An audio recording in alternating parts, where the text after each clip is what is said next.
Audio input. Also, does camera actually work?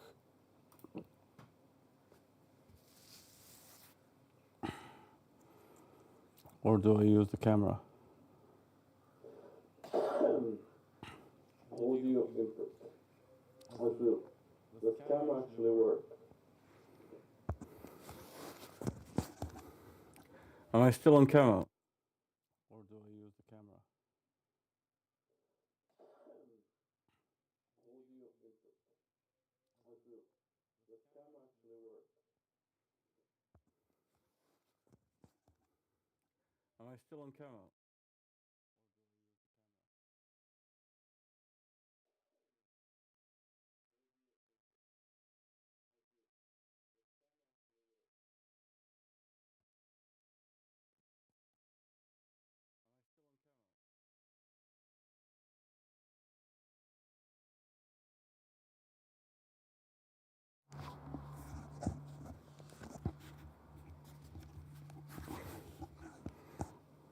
So I can't hear myself without a microphone. But I have a microphone on my iPhone. So it took me 20 years to learn this about narcissistic women. OnlyFans stalker sparks SWAT standoff. Influencers mention. Let's do it. Yes, but you need to watch Family Court.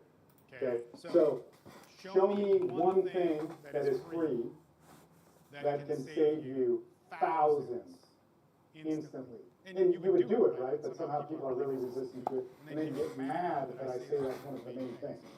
So, and it's also weird too, because it's like they get mad, but they don't really have any evidence. There's like a concept that they could argue the Constitution and the Supreme Court of whatever state you're in, and that works. Even though there's like one example or no examples, but hope, right? I am showing you as best I can people who win, and that's what they do. So if you want to understand this family court thing, watch it, please.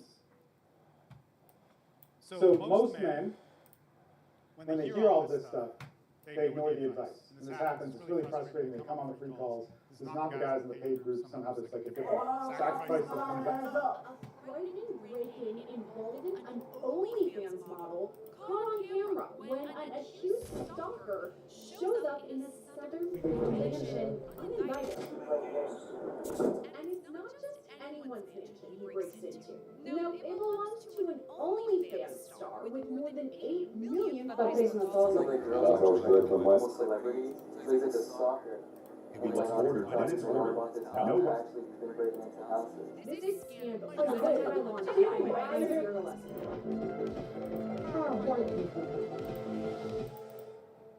Social media is kind of a tricky thing. I mean, on one hand, it's a great way to connect with people. For some, it's truly how they make their living. But it can also have a dark side, like when some viewers take it a step too far, stalking and up their celebrities.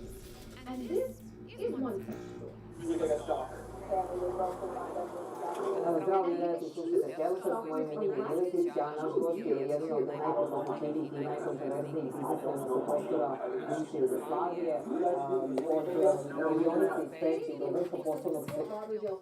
Way back in February 2025. And to understand the situation in its entirety, you have to first understand the mystique that is OnlyFans model Sophie. Based in Miami, Florida, Sophie was working as a waitress.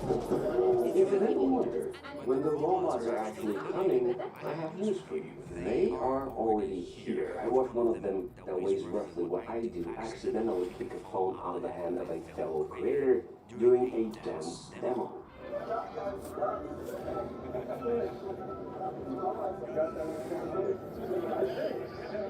The phone hit the floor, the robot kept going, and nobody got hurt. And in the context of the 10 days I just spent walking through this part of the world that gladly builds most of the consumer electronics in your house, that wasn't even close to being the most surprising thing I saw.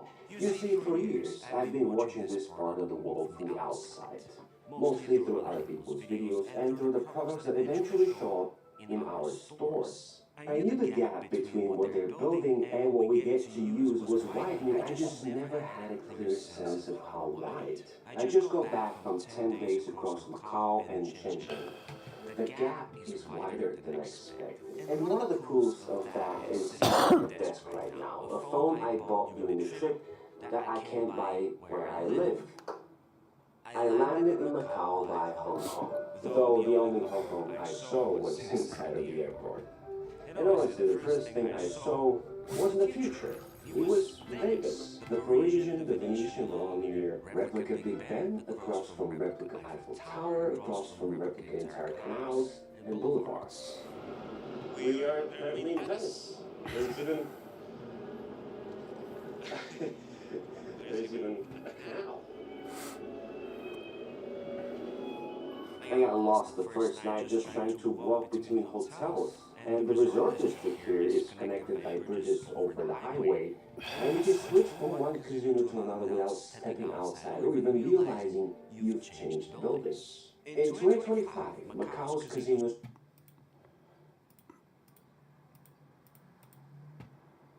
Then it quickly grew. She now boasts more than 8 million followers on Instagram and is one of the highest paid OnlyFans models in the world. According to Yahoo News, she grosses $34 million per year. And by the way, that's kind of on the lower end of what I've seen reported.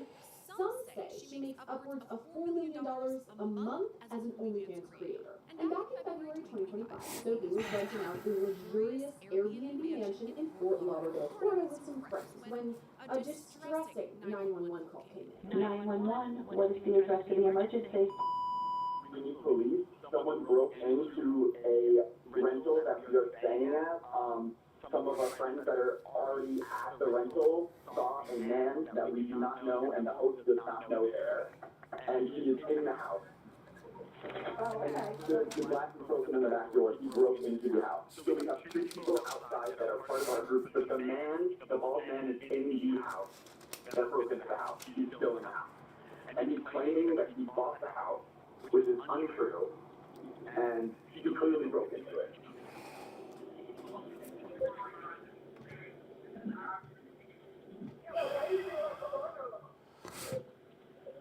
Like, no, we didn't know that he's been breaking into houses, but like, some of the girls was like, almost celebrities, so he's like a stalker. We post around the house. No, random guys. I think we're going to last night.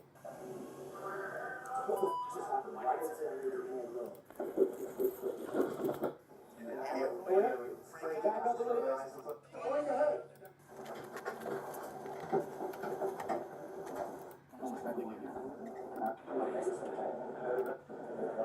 Give my stuff back.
enough that we could hear that each speaker is playing.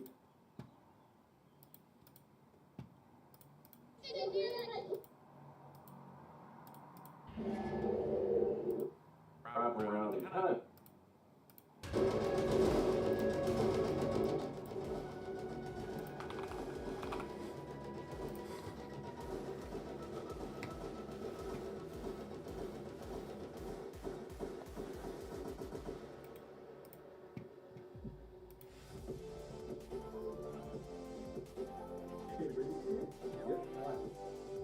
Teamwork. What do you think? And there's also a handful of big patterns at the bottom. If you just want to make it a little easier on yourself. But the coolest way to customize the color is by using the AI mode to ask whatever you want. So if you want a specific color, you can quickly request that, and bam, it just changes it instantly. Like a high-end Sony, to be honest. Any splotchiness when the QM8L is $2,500 at that same size, and the X11L doesn't have a 65, you gotta go up to 75-inch, which is $7,000. So just that jump from the QM7L up to the QM8L is almost 2x the price, but you do sort of get 2x the features, I guess. And it goes from 3,000 inch up to 6,000, and 2,100 inch goes up to 4,000.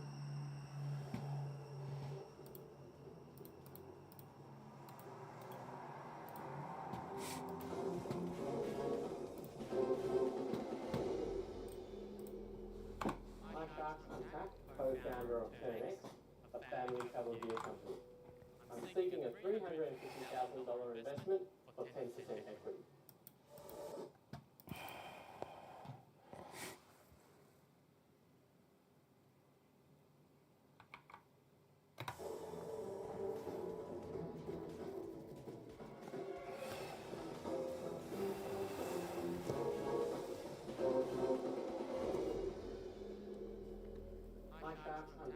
Co-founder of KandicTV, a family travel gear company. I'm seeking a $350,000 investment for 10% equity. Now, traveling with kids, especially flying with kids, can be challenging. And we've created the world's first carry-on luggage that's also a certified stroller. So parents can have their child and their belongings safe by their side. Please allow me to demonstrate. It goes from luggage to stroller in seconds. All you have to do is press, pull, and flip. Plus, it also comes with a hoodie, and all you have to do is attach it on, and it's also extendable to allow for a better coverage. That's great. Wow. Oh, cool. So how did this come about? My wife and I love to travel, and it's a product of personal experiences turned innovative solutions. Now, it's taken us about 4 years to go from an idea to where we are now in the market. And we soft launched about 6 months ago in the US. Since then, we've made over 230,000 USD in sales. Wow. So that's about 350 AUD. We're also currently in discussions with retailers in the US and also distributors from Asia, Europe, and the Middle East. So we need your help to ensure we can meet the expectations of these retailers and distributors while building a strong direct-to-consumer strategy in the market. So we will love to have you on board, so together we can fly. Feel free to come up to have a look, and I'll be happy to answer any questions. Yeah, let me see it. Yeah. Come on, Jano, you want to see it. I know this very well, this problem. It's very slick. How much can you fit in there? So it's 18 litres with luggage space. Does it fit? Yes, it does. I'll show you. Show us. Yeah, So I'll show you with this one here. So all you do, there you go. This would fit domestically. Yes. So it fits on a lot of the airlines. Oh, it does? Yeah, pretty much all the airlines, yes. Can we fold it up and see how quickly someone can do it? Yeah, sure. If you've got the hoodie on, all you have to do is take it apart, close it. That's it. Clever. Yeah, it's smart. Very smart. And That's so does cool. it have Wow. a handle? Oh yeah, it does. Great. Tak, where are the products made? In China. There's nothing in the market like this. No, we're the world's first. Wow. Wow. Do you have a patent on it? Yes, we do. So we've got both utility and design, and of course trademarks.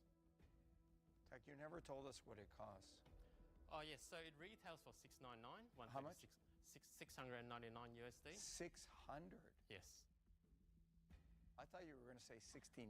69. A travel pram is like a good one. Yeah, is like a good travel 1,000. pram's roughly around $700. What does it cost you to make? 136 landed It's pretty good. Wow, your margin. Landed to the customer or landed to the warehouse. Okay, and how much does it ship to a customer? About 25. From the US, yeah. Walk me through your monthly sales. So last month, 50,000. And what did you do in the month before? That month was a bit lower, so that month was about, I think, 35. And the month before? That one was about 40. Why do you think your sales are lumpy? I think it's lumpy is because people are finding us organically, so we're not pushing it out to media as such where people just see it. That's what we think. What are you going to use the money for? To improve the product and also marketing. What further changes are you going to do to the product? So we look to make it lighter, so there'll be new materials and more user-friendly. I love investing in inventors because they come up with this stuff. But one of the main things that I see them doing is just keep inventing. The product solves the issue. It's great. You've got good margin. You had great reviews with the launch. Why don't you spend all of that money on stock and marketing and distribution? We don't have much experience, I guess, in the business side of things. So I think that's probably the reason why we haven't done it, because we don't know how to do it. You've got a great product. Yep. You've got a great entrepreneur. You're looking for some money. Yeah. What do you need to get to the next level? A team, because we're doing everything ourselves at the moment, and now we've got all these retailers and distributors reaching out. We don't really know we don't know how to do it. Tak, I love it. I think it's a very, very clever design product. Oh, thank you. My gut feel is when you sell one, the next month you sell 3. When you sell 3, you'll sell 5. But the market is not doing that with it, and that makes me nervous. And at that price point and a $3.5 million valuation, I should have a bit of a clue.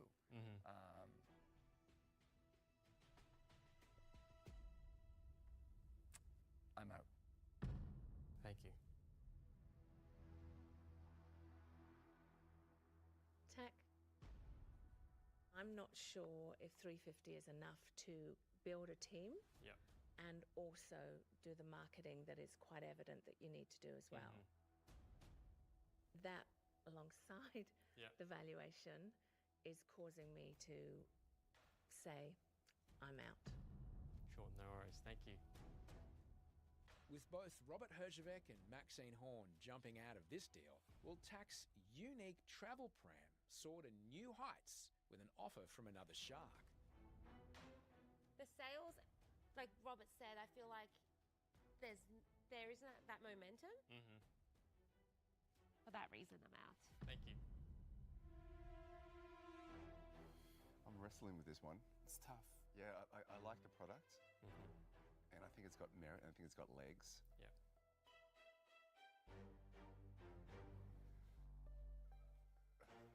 My concern is I'm not sure if you're the guy to take it to a $20 million company. With 2 sharks already out, entrepreneur Tak is struggling to convince Nick Bell that he's the man to take his cabin bag stroller invention global. I'm not saying I'm the guy that will bring it to the 20 million, but I will be playing a part in bringing it to the 20 million because I do know that we need to bring someone in with the business experience. Tak, like I said, I like the product. I think you're a good human being. I just can't invest $350,000 into you right now. Because I think it's a high-risk investment. So for that reason, I'm out. No worries. Thanks, Nick. Thanks, mate. How much money have you spent so far?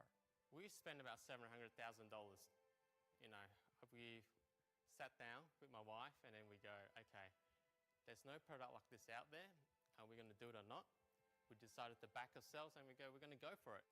if we don't go for it, we don't know. And then we also said to ourselves, basically, we'd rather go to the end knowing that we gave it a shot than go to the end sort of like wondering, oh, you know, what if we Good for you.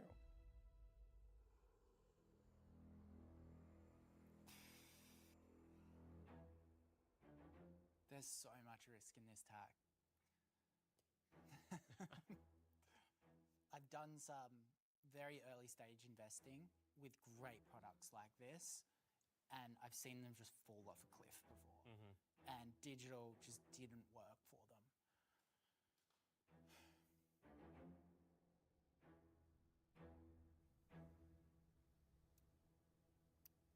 I'll make you an offer.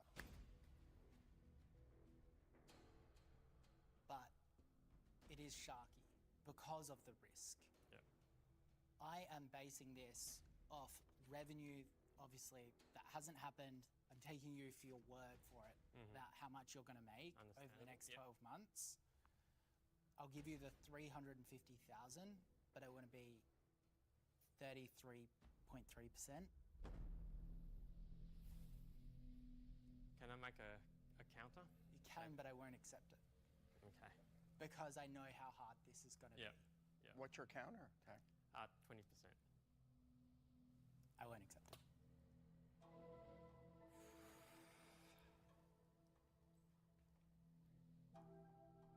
Tag, I have a different strategy. Yep. I don't think you actually need digital. I think that's going to take you forever to get to scale. I think you continue doing what you're doing. Yeah. I would go retail. The more you talk, the more I believe in you. Okay. Look, I was out, but you're like getting me excited about it again. So I'll offer you the 350,000, and I'm not as mean as Davey. I don't need to own 1/3 of your business. I'll do 350,000 for 30%. So you just gave him a 3% discount. You're 3% less mean than me. Look, 3.5% of my multi-billion-dollar company is worth a lot, so that's my offer. So look, not all sharks are equal. So they recently discovered a 400-year-old shark in the depths of Greenland. That's Robert. Me, That's right. I'm a young, great white shark. What you see is what you get. Yeah. He sees retail, I see digital. He's right. He's 21 years old, and you two can go together. 21. And you guys can learn business together. He can teach you, you can teach him. It'll be wonderful. I'm 400 years old. I've done it all. Retail or digital? Okay.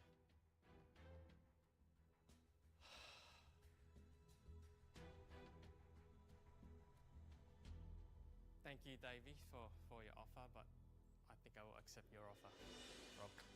Smart choice. Great job, Tag. Thank you very much. Good job. Thank you. Well done. Thanks, Davey. Good luck. And with a tailspin move, Robert Herjavec swoops back in and steals the deal from Davey Fogarty, Good job. Great product. giving $350,000 for 30% of Turnex.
This is the new Lord Mayor of Belfast in her inauguration speech on the 1st of June. So this was 9 days ago. During the speech, she says, "Diversity enriches our city, the lives of all of our citizens, and I will champion that diversity." Not 2 weeks later, that same diversity tried to behead a citizen. I love this city. I was born here and I've lived in it all my life. I want to bring a message of diversity and inclusiveness to the year ahead. I was raised in an inclusive, welcoming environment where difference and diversity is embraced and celebrated, and I'm proud of that. Why is it this fixation that these people have on diversity? Like, this weird positive social, cost of diversity is so obnoxious. I hate it. Diversity enriches our city and the lives of all of our citizens, and I will champion that diversity. These people have been so safe and so privileged from society that they've convinced themselves that danger no longer exists. That's the big problem. I want people to be finally held accountable for what's been done to our country. Civil servants, judges, and politicians. If they have knowingly placed unvetted, dangerous third world savages in our countries near our children, then a Restore Britain government would aim to prosecute them. We are so far past half measures now, the country is too far gone. Holy shit. Shame on those who use hideous crimes to incite racist violence. So you can see this is some house that got set on fire in Belfast. What is that? Isn't that cool? Do you have to be inside the garage or you... All the panels getting set up. Vegetable ready? Hop là, look at that. Et voilà. Carotte and mushroom. So Dad, old school or gadgets? So far so good. Yeah, we want to see the result. But yeah, we want to see the result of the test. All right, first robot-made dinner. Is it good? I think it's hot, so be careful.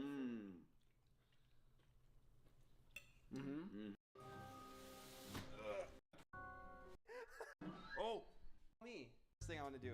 Come here. Don't get stuck, buddy. It's so cute. You hear that? You're so cute, buddy. Can I get something from in there? I'm kind of we should pack this with waters. We should put some waters in you. I'm sorry, Dad. I'm getting too excited. This is like a childhood dream. Wait.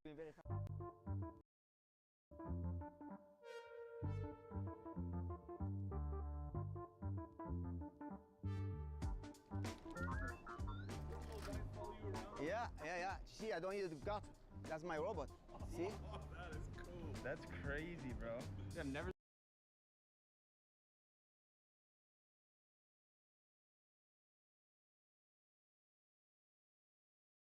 I'm sorry, Dad. I'm getting too excited.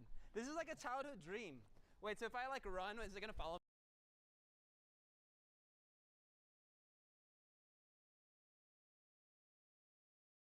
me?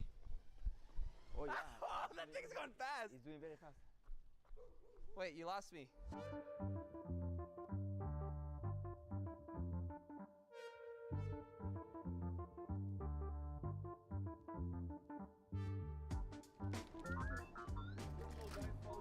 Yeah. See, I don't need the gut. That's my robot. See? Oh, that is cool. That's crazy, bro. I've never seen anything like that before. Me neither. I mean, I've seen him like doing some delivery on the streets and stuff. Yeah. So you control it wherever you No. It's follow me. Večeras će da fadaš. Romeo. Romeo, like Romeo and Juliet. Buongiorno. You're our hero for the day. Thank you. Okay, Dad, do you think having a robot that could walk your water for you, Yes. do you think that's actually useful? Yes. It's easy. You can carry my wallet, my keys, my water.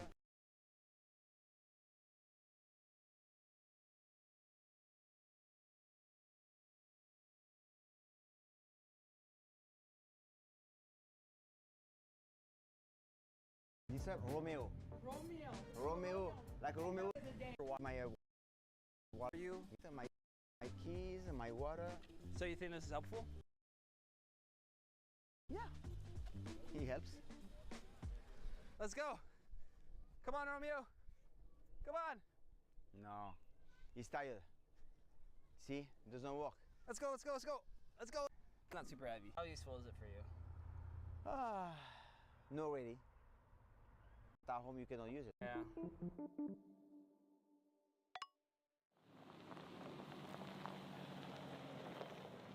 portable panels from EcoFlow, and I'm hooking them up to their batteries and a DPUX, which is an inverter meant to power homes. And since they're modular, I thought, why not try attaching it to my truck? All right, so we got a solar panel here and on top of the roof, and then in here we have the batteries with the solar panels connected to it. And if we come over here and open this bad boy, oh yeah, there we go. And if we want this, I feel like this is the ultimate setup if you house. There's a button right in there. Oh. Okay. Oh. There's a button right in there. Oh. Okay. Oh. Yo, on camera it looks good. crazy. It looks crazy in person. That's cool. What is that? It's for workouts. I know you don't like to go to the gym all the time, so now you could Oh do yeah. gym at home. That's cool. What is that? Apparently you can play video games while you're working out. So you run, you walk on it? No, I think it's weights. Yeah, it has a coach in it. AI coach. It's gonna be like $4,500 tracker. It's like its own Apple Watch. I thought going into this, it was gonna be like $4,500 just for like a smart mirror, and I'm discovering more and more items. Oh, these handles are fancy. They're very spinny and cool. Video game mode. Straight. I don't know how to explain it. Like, look. Yes. You don't go to the gym to begin with. Yeah. Featurely build a decent, so sleek kind of money, but you'd also need a lot more space, and you wouldn't be able to play Flappy Bird on it. So you tell me which one is worth it. Get down low. Yeah. Woo. So you like it? Look, 69. 69? Look. You scored 69 at the game? We keep it. 10 out of 10. This next gadget's more for me, but my dad sleeps in my room whenever I'm not home, so I think you'll like it too. I'm not getting paid by them at all, but they do have a free 30-day trial, so might as well try it out. Basically what this thing is a smart mattress cover that is designed to improve how well you sleep.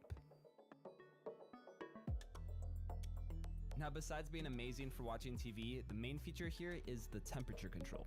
Pretty much it runs water through tiny tubes inside the mattress cover, and using sensors, it could automatically adjust the temperature to make sure you're not too hot or too... I love them is like the hottest. I get the sun beating down outside, and hopefully go on the app here and just put on the coldest setting, and hopefully it makes a difference.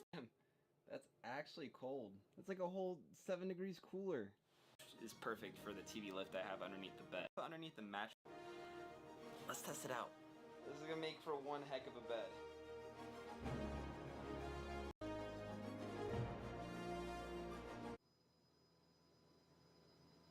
Oh my gosh, I'm gonna be staying up all night just watching movies now. Well, now the 8 Sleep itself costs $5,000, but this entire bed, well, it's a little bit more. A few years ago, when I was renovating my parents' house, I set out to create the coolest bed in the world. And what I ended up with is a floating queen-size bed that has a hidden TV underneath. And now with 8 Sleep, I honestly think this might be one of the most high-tech beds in existence. Oh, wow. So, what do you mean? Yours? You can buy, sorry. Because cold. And it turns out chill mattress. I guess that's...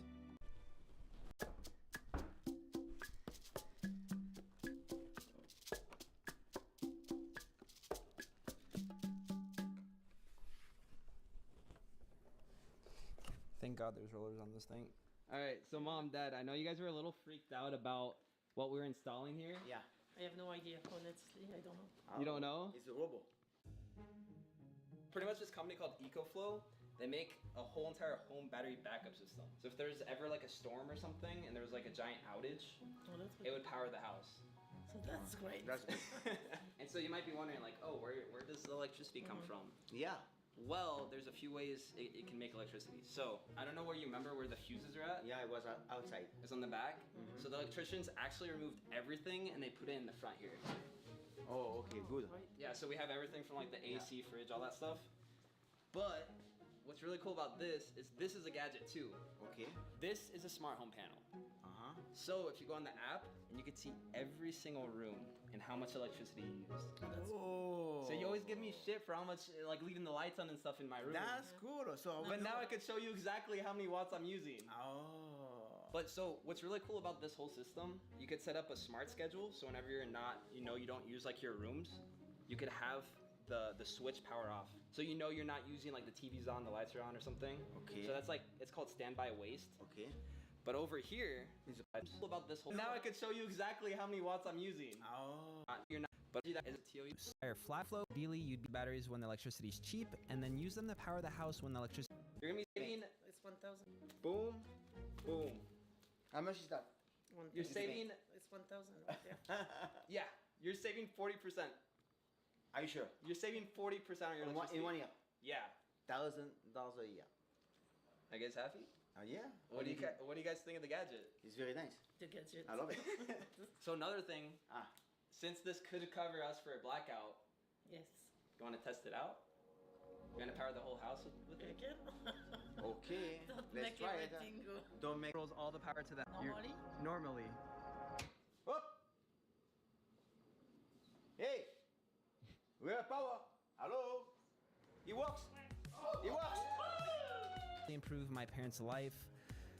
I don't know. But at least now we could power all of them using EcoFlow, as well as the entire house. And there's no need to worry about power outages anymore. But I'm curious to know, if you could do anything to your house, what would it be? EcoFlow has a forum you could share all your craziest ideas, and if you post, you can get credits that you could use for discounts, free gifts, and at the same time, EcoFlow will donate to nonprofits to help families in need. One simple thing could change everything, so let's power different. So if you got a cool idea, post it in the link below or use the QR code on my dad's face. Thanks again to EcoFlow for sponsoring today's video and literally helping my parents save money on their electricity. Now, who's prepping the potion for dinner? You do it, I'm hungry. Expensive as the video moves on, but honest, a USB-C lighter. You know the amount of times where we try to find a lighter for like a birthday candle and we just can't, like, it lights up and then I think normally you just have to blow on it. Oh shit. Oh. Got the SwitchBot bot. It's a robot that has it's a button presser robot. And I feel like the best case scenario for it is the garage door opener, so it turns into a smart garage. Okay, so I'm just on the app right now. I'm just gonna press the on button and it should just... Oh! I did it! Oh, it fell off. You lost your... Better. Give it. At the garage or you can be out? Nah. So I want to just run over there and see. Oh yes, it's working. Sir. Okay, good. The tube is on the right. Oh, there. Okay. Concept, but you in the bed. And you have all the on your bottle. It's closed always. So if the bottle drop, you don't get the water. If the glass drop, you get all the water in your bed. It's a nice lamp, though.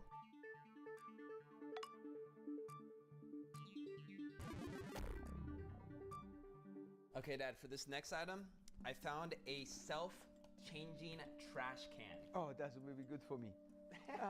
Because I go probably every day to empty the trash, so that will be very good for me.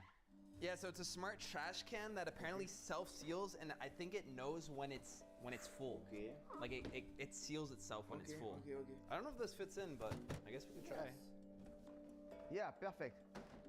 Perfect. Yeah, that's a trash bag. Yeah, but how you... Where's the power?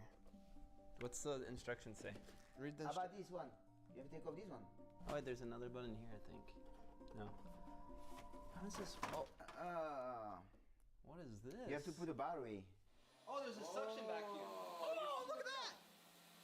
You see, It just suctioned. Voila. It just suctioned the vacuum in there.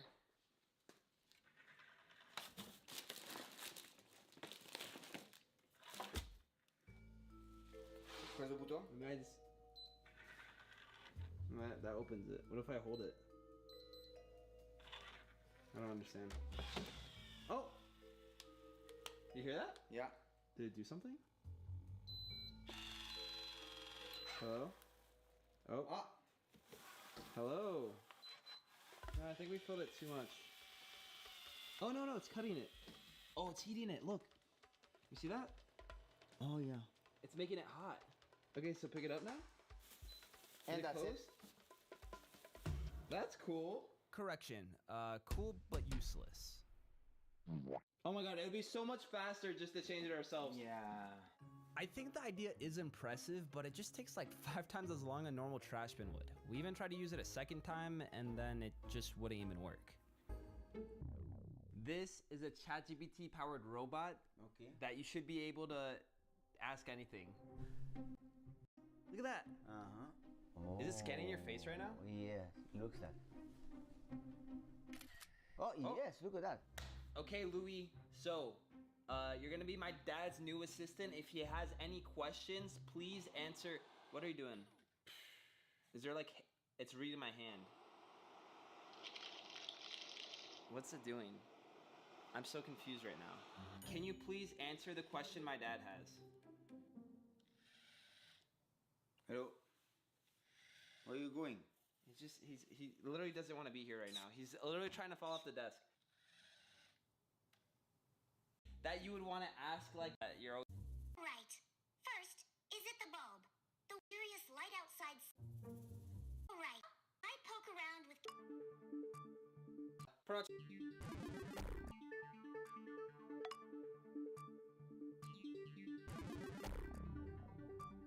We have a Face ID door lock. It's pretty much Face ID, but for your door. What's cool about this is all you have to do is like put it into the pre-existing lock that you have. Then we take the Face ID mechanism and we just slap it on this side. Yeah, so this is pretty cool because you could still use the pre-existing lock right here, but then you have this bad boy, so you could just lock it behind you. Your door has been locked.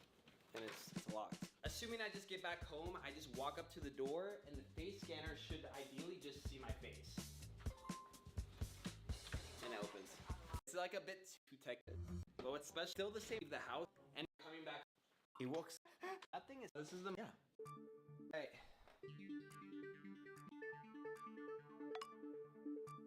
Hey. Something about suits. Big one. Then I'm going to pay more. All right, Dad. Okay. I think you're gonna like it. It's a. Okay. Wait, is it on? Is it for you? And that's it. Me too. Happy with? Your eyes. I got us a personal robot chef. You guys want? There's so many recipes. Crazy as it sounds, this robot has over 1,000 recipes it could cook from around the world. The only thing you have to do is cut up all the ingredients, fill the machine with water, some oil, and all the spices that you need in these little tiny capsules above. And with the help of some AI cameras, it should just cook the meal by itself. I'm still. I want to see him. Guess we'll salt. You don't have to, you can watch TV. Look at that guy is mixing. Okay. Hopla. Oh yeah, it's dispensing the pepper, look at that. Oh. Look, next is gonna do the time. Look, you don't even have to do anything. You don't even have to look. This is crazy to me. Vegetable, ready? Hopla, look at that. Et voilà. Carotte and mushroom. So Dad, old school or gadgets? So far so good. You go back. Ooh, the way that this moves around. Yeah, it rolls, right? Yeah. Do you know what? I'm willing to say maybe I spoke too soon.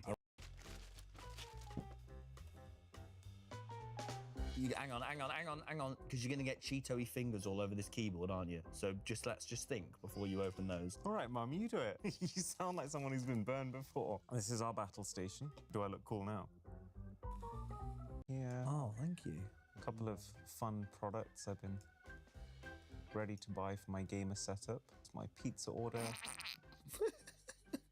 It's all very D as well. Super cool, man. I've got 6 USB ports, got an iPad. It's definitely not for me. I actually think, so if I was a PC gamer, this fixes my one annoyance with being a PC gamer, which is that you have to sit at your desk and you have to use an office chair.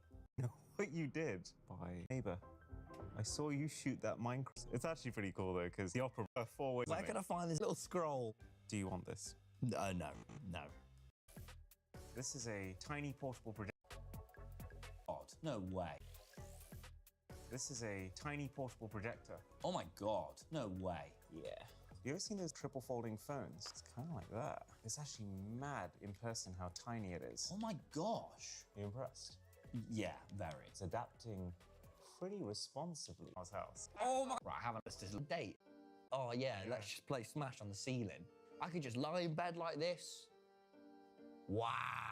It fits in my pocket, so when I'm traveling, I could just watch things on the ceiling of a hotel. You're right. This is coming home with me, if that's all right. Your complete gaming experience with you when you travel, then I have never seen a more extreme execution of that concept than the brand new Poga Yes OLED edition.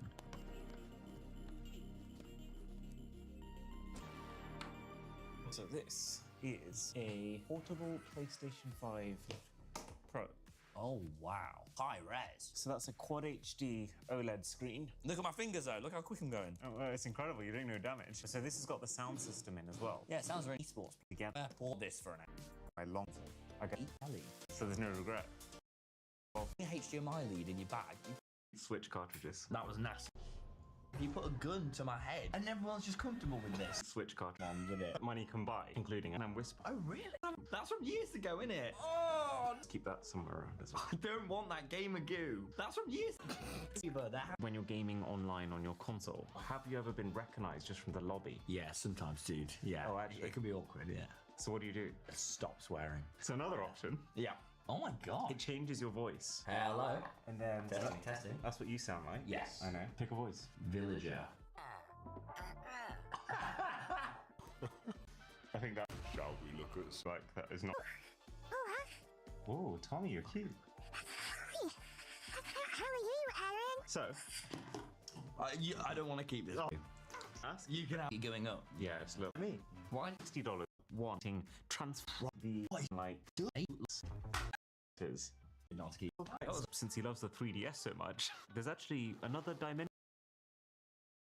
Apparently play games in 3 dimensions, but because no one's actually making games in 3D anymore, this thing uses AI to convert 2D games into 3D games. You would flick this little switch at the top.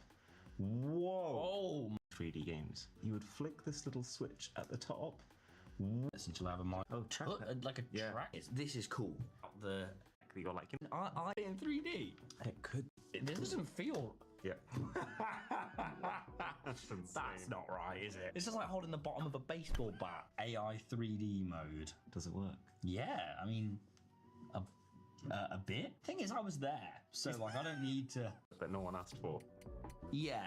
That thing was really stretching the definition of handheld. I know what we could both do with a hand massager. While you're like when the game's 12 clicks per second, but on a mouse. After a while of that, my hands would start hurting. Insane. I can reach 12 clicks per second. You are a bad boy. So this is a massager for gamers. And you want me to stick my hand in that?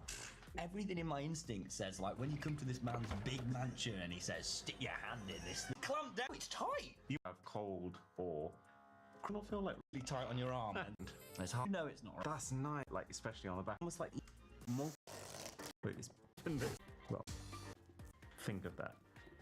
Love board. Feel of physical board game, but the benefits of digital. For example, going to Space Rock. This is like the one out of Star Wars. Pretty slick, actually. Everything seems to be running at like 60 frames per second. And then this is literally who can shoot the most asteroids. This is awesome. Gaming experience. This is really cool. And there's no ticket to ride. Well, I assume it costs them money to buy the licenses to use those games. Okay, let's try Snake. Okay, alright. Because Snake was taken. Oh, wow. Oops.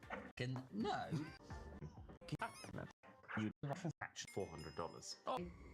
Yes, is a real product. The thing looks like a prop from a sci-fi film, but this is actually an 11-speaker ultra-wide sound system designed to attach permanently onto your chair and completely immerse you. We need to transition.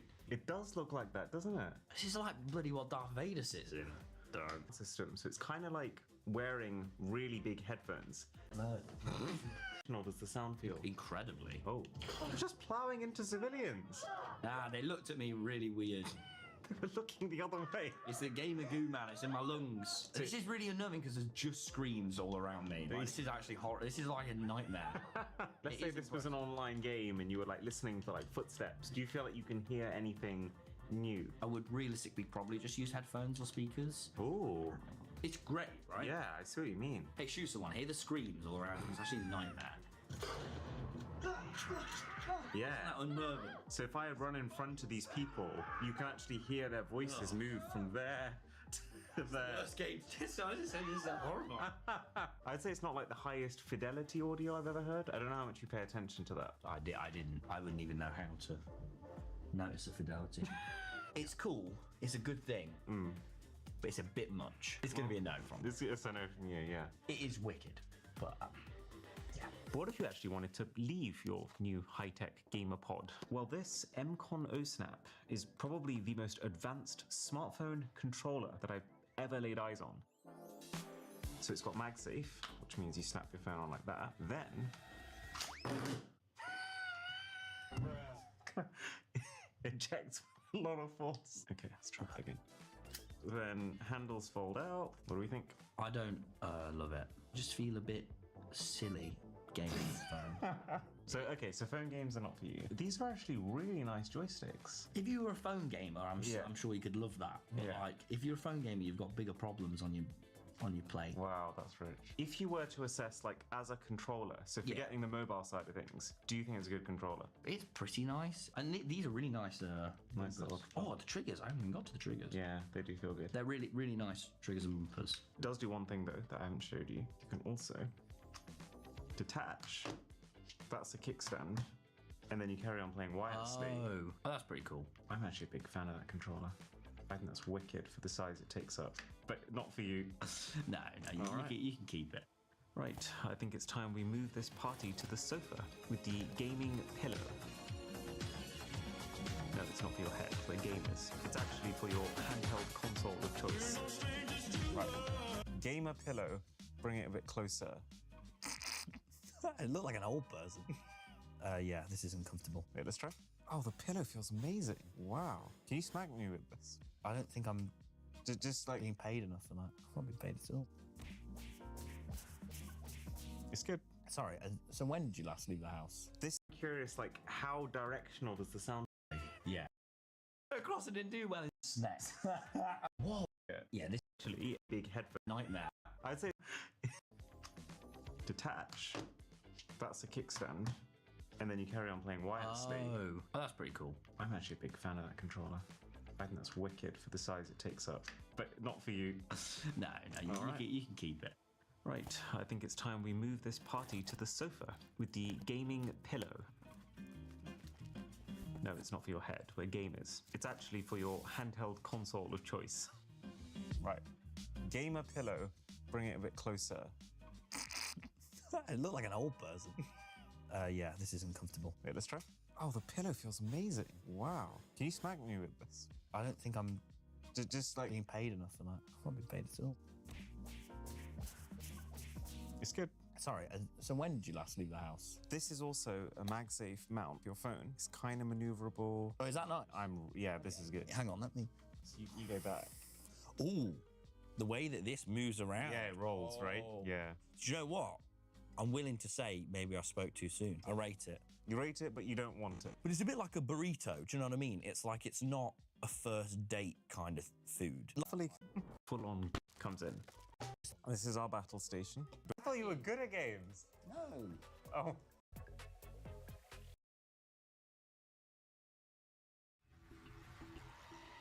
Next up is a high-tech way to...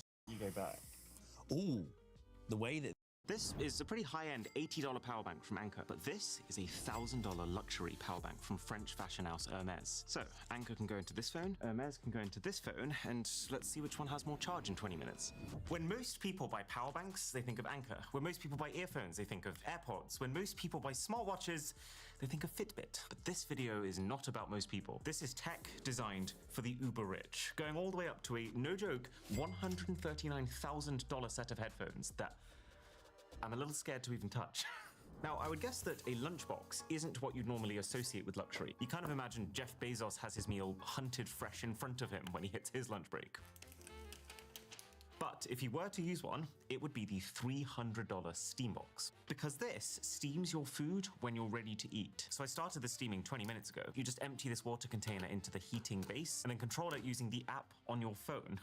And it has just finished. Whoa! We weren't kidding about the steam. Freaking hot. Like, actually surprisingly hot. But when we're talking about the ability to reheat your lunch, that is a very good thing. I'm really curious how this compares to just reheating in a microwave. Oh wow, it actually has that "this was just cooked right now" feeling to it. Woo. That's amazing. It's completely evenly heated. The meat, and it shouldn't be getting damaged. Master, it's into the heating base and then control rising how the heat microwaves any than because MX Master. It's expensive. The new Master 4 is $120, but it's basically perfect. And so I am fascinated to see if $365 can buy you something even better. I mean, I'll give it this, it is definitely a more indulgent unboxing experience. It comes with its own real leather mouse mat, and then the mouse, which completely matches it. It's a lot of space for such a small product, but I guess that makes it feel even more exclusive. Whoa, the thing's freezing cold to the touch.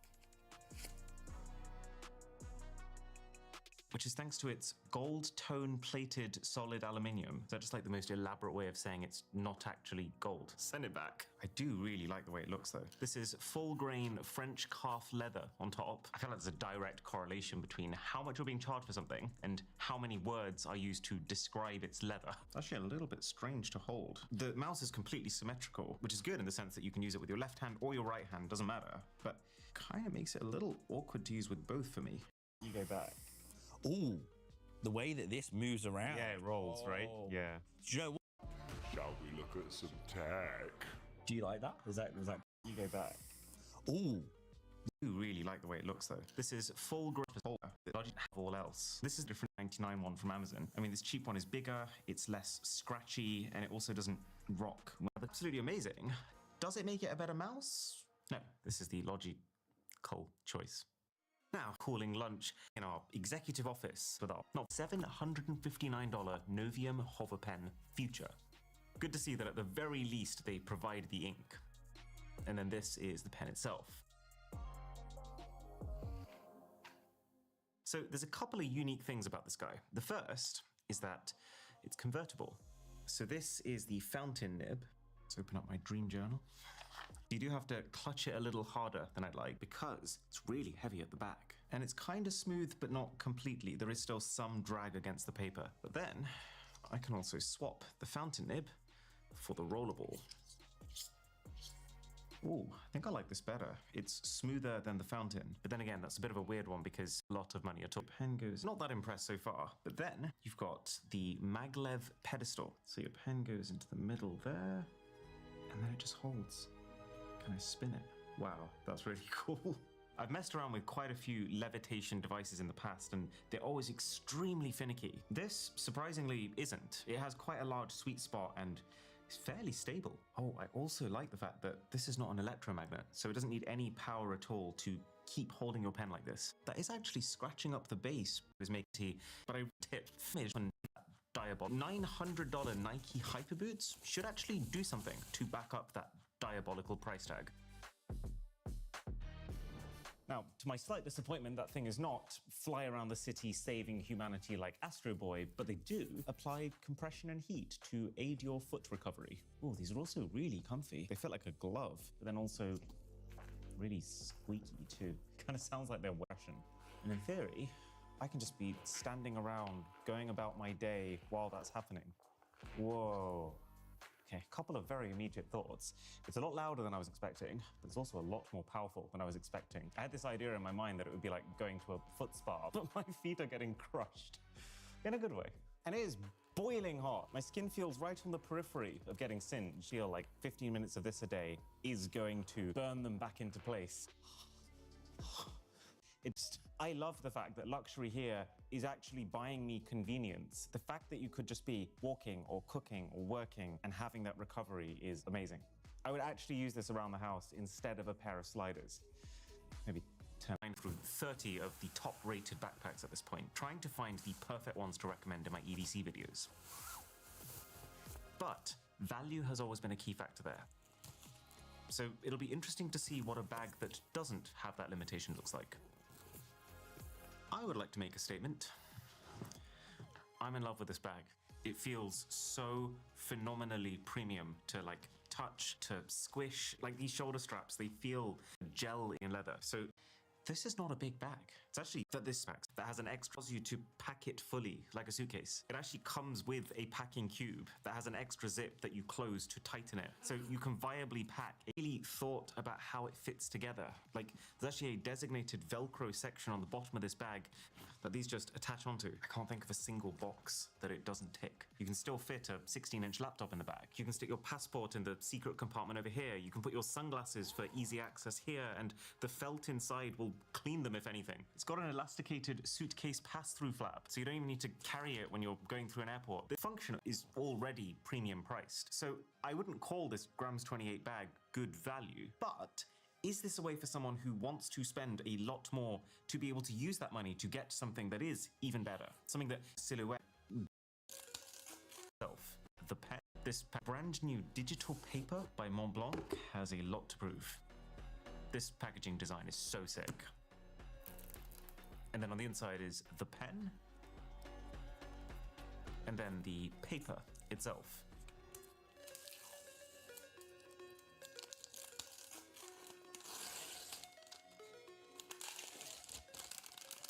Deal. You know, more thousands of dollars on one from them. So the thing that I'm extremely curious about, you can easily spend hundreds of thousands of dollars on one from them. So the thing that I'm extremely curious about is, what is their vision for the digital writing experience? This is like if Rolex made a smartwatch. First things first, it's a lot heavier than it looks. It's great that you can use it for reading if you wanted to, and the screen looks incredibly sharp and detailed, but it's so much heftier than a normal e-reader that I think you'd be making a mistake if you were using it for that. So what about the writing? I've got to say, not that impressed with this pen. For a company who prides themselves on craftsmanship, it was matte and then smooth. So let's try the linen. Ooh, doesn't it feel a lot pen? So can I tell that you kind of feel nice onto that spot? The swanky looking Mont Blanc app on your is on, but you're kidding me. 27%. That's an 8 didn't have. He really wanted to love this. It's just so pretty. It's aluminium all the way around the side to show wireless charge. Battery the pack has left. You rest, so it's going to be. You would have to be crazy to trade having nearly 3 times the charging speed and about 6 times the battery capacity just for aesthetics. It's still going to take up the same volume in your bag either way. So would I choose to carry this even if it was the same price? No. But now it's time to break through the $1,000 threshold with the Icebreaker keyboard. That is such serious business, it comes presented like a bioweapon. But the crazy thing here is that this thing is milled from a single solid block of aluminium.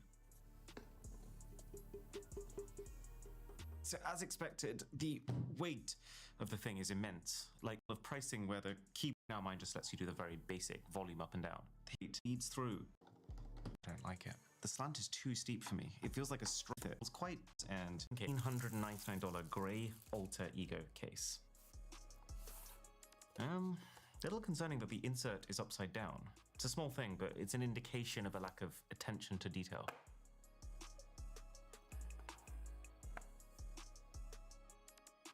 And all those years ago was, this is the most expensive phone case I've ever seen, and yet it has the least material. And yeah, we have seen a couple of cases more recently that have also jumped on this bandwagon, but this is the original. And it looks kind of cool. I mean, I do like the fact that there's a cutout for the Apple logo, but they've kept it in their very sharp, angular style. But wow, that is not nice to hold. Some part of me was thinking it would feel really freeing to not have a case covering every surface of your device, but it actually feels like some sort of medieval slow torture device. Titanium that are screwed. So the titanium is the exoskeleton, and then the plastic. Kind of 2, 1, and for the case, some fair enough. And so actually, there's niche product until you feel the difference when you're unboxing it. This is a step up from any consumer tech unboxing I've seen, which is kind of expected when you bring together 2 companies who know how to do this right. So the first thing is the way heavier than expected Hermes Grand H metal strap. This is hefty. Which does come in hardware a collection gettable. Obviously, I can not calculate you. Part of this is made of truly delivers. This is exactly what you want Uber luxury to feel like. Every part of this is made of really high quality materials, but it's also designed to give you everything you could possibly want. So there's one bag here, which has this quite nice leather wrist strap. Over here, there's that's actually kind of wild. A charger, but with like an adapter for every possible country. Another bag, which has not one but two Louis Vuitton branded cables, a 1 meter and a 3 meter, depending on how far apart the sockets in your mansion are. Mini envelopes that has the cleaning cloth inside. Then a novel for your instructions. There's the base of the speaker, which in itself is already super weighty. And then the speaker itself, which also comes in its own custom protective case. It's actually quite cool that the handle of the speaker sticks out through it so that you can hold it easily.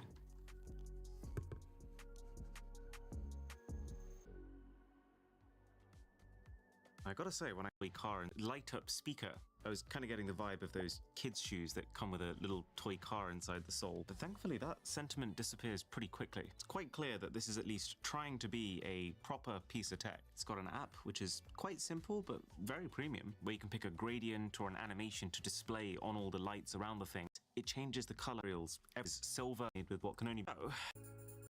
Clearly, all buys you a $99 Anker Nebula X1 Pro projector, our sponsor. And Luxury here buys you a freaking transformer. Because this thing has a telescopic handle baked inside of here, a power cable that can retract itself, control panel at the top, remote and microphones that rest inside, which automatically connect, by the way, for karaoke. It's got lights so you can at the top. This one, well, remember I mentioned an exception, the $4,999 Anker Nebula X1 Pro projector, our sponsor. And Luxury here buys you a freaking transformer.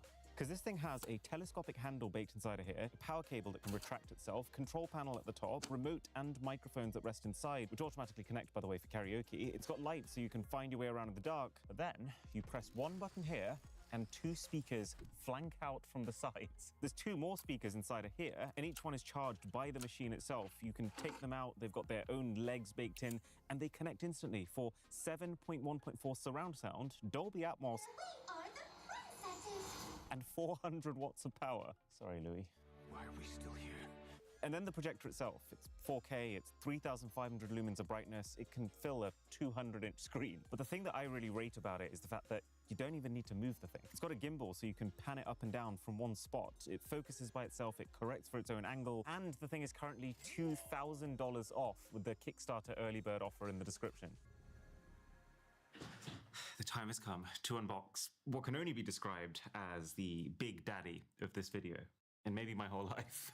So there's two headphones here. There's the $119,000 Noir Rainbow, and then the $139,000 Ice Diamond. They're both made as part of a collab between Louvet, who's brought the tech, and then Jacob & Co, who's brought the materials. And oh yeah, each of these are one of 5 in the world. Someone has had to hand deliver these from Germany to our house. They're still upstairs. So let's start with the Rainbow. I always get a little bit nervous with these expensive products. It's not very often you get to see the behind the scenes unboxing of something this insanely valuable. Oh.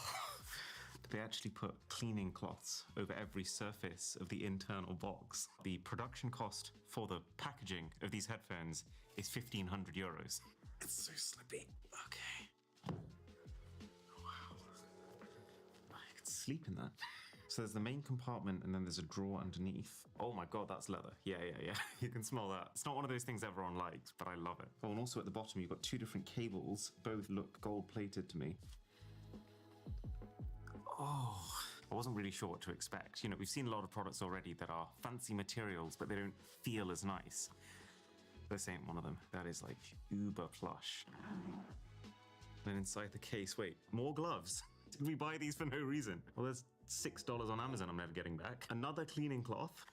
Certificate of authenticity. This looks like some sort of international declaration. What's this? Is that a bag for the case? For the headphones?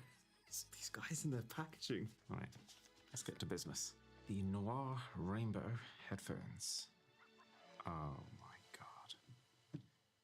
Limited edition, 1 of 5. That is actually beautiful. So this is a 14-karat rose gold ring, but the crazy part of it is set with 204 multicolored sapphires. I mean, just the way that it interacts with light is phenomenal. And shockingly, it's actually tastefully done. This is the first obnoxiously expensive product that I actually think looks better than just about any consumer grade one. Oh, and it's got gold lettering on the top, look at that. Although there is something amusing about the fact that the one product they chose for extreme bedazzlement is like the one product that you fully cannot see when you're using it. Now, Ice Diamond. So I imagine most of this unboxing experience is going to be the same, so we'll just do the headphones. 3, 2, 1. That's actually even better. Somehow, that's actually even better. And this one's a little different. This ring is 14 karat white gold, but with 456 brilliant cut diamonds. If you've ever shopped for a wedding ring before, you will immediately understand why this thing costs so much. But wow, the design of the enclosures and the individual claws holding each diamond is so intricate. It is dazzling to look at. Let's have a listen, I guess. Whoa. You can tell they're really big 50mm drivers. You're getting really powerful deep bass, but in a way that the headphones don't feel like they're exerting themselves. Really interesting way to the one product that you fully cannot see when you're using it. Now, Ice Diamond. So I imagine most of this unboxing experience is going to be the same, so we'll just do the headphones. 3, 2, 1. It's actually even better. Somehow, that's actually even better. And this one's a little different. This ring is 14 karat white gold. That's actually even better. And this one's a little different.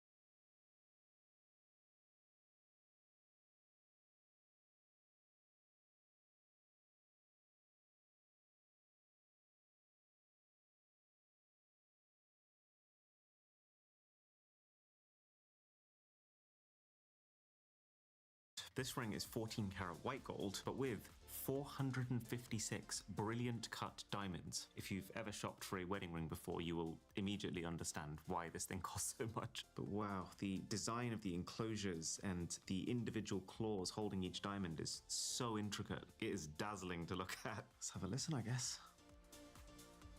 Whoa.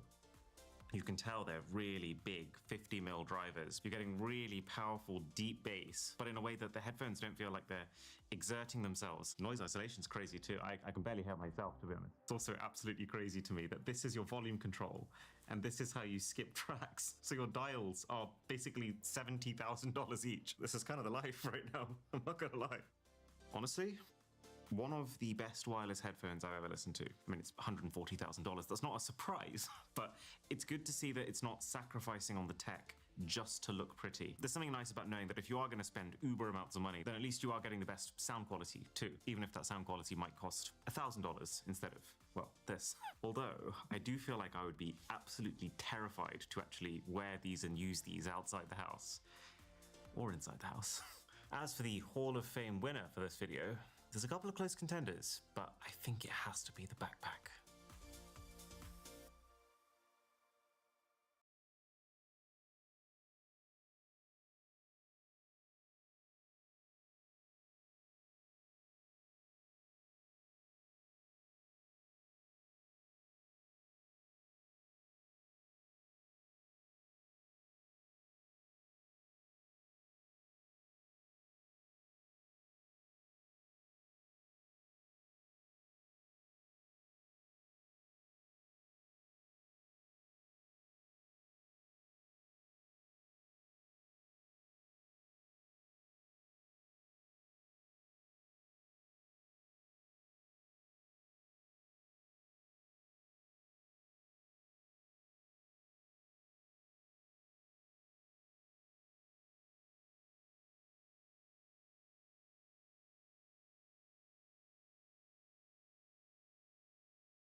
I'm about to spend $50,000. Yep, $50,000 buying the most expensive tech on the internet to try and find out what true luxury feels like. All right, so what I think I want to do is to find the most extreme versions of existing tech that you'll probably all be familiar with. So for example, a normal Bluetooth speaker would be something like this, $27. But this is the most expensive Bluetooth speaker on the planet. I think I've seen a couple of YouTubers test the entry-level model of this type of speaker, but this is the nearly $4,000 Opera de Paris version, whatever that means. Okay, so if someone had unlimited budget, what tech would they buy? Oh, they would get things customized. Custom Nintendo Switch. Oh my gosh. Retro OG Nintendo theme. And that looks absolutely stunning. It's kind of borrowing elements from Nintendo's original NES console. Why does it look so good here? Is there a custom PS5? There's loads of custom controllers here. There's one called the Scuff Reflex Pro, which apparently has unparalleled customization. So you've got 15 different base colors, or you can go designer. The cherry blossom's actually kind of nice, but it's all about the gold. Wow, you can customize the joystick height, the color of the rings around each joystick. That is one expensive controller, my goodness. We need to get a luxury PlayStation 5 faceplate to match. Ooh, this would work. It's $50, but it looks fancy. It's also got cooling vents too, so I guess it's kind of a feature ad. Oh, and this is like the same thing, but with extra RGBs built inside of it. This is how you get my attention. So really, we're already like 70% of the way there to building the ultimate luxury gaming setup. We need a really good screen to top the whole thing off. So LG's flagship TV right now, like the best of the best you can get, is their 97-inch G2 Gallery Edition, £25,000. Technically that is in budget, but it's not what I want to be spending the budget on. Like TV prices tend to drop very quickly. I have just had an idea. Okay, so my parents have a cinema room in their basement, and it's currently being powered by a $1,000 or so projector. If we swap that out for the most ridiculous projector that they would never even consider buying on their own, that would actually be such a good gift.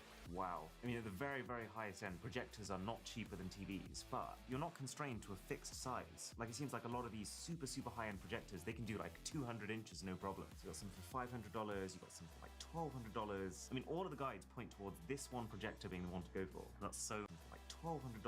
I mean, all of the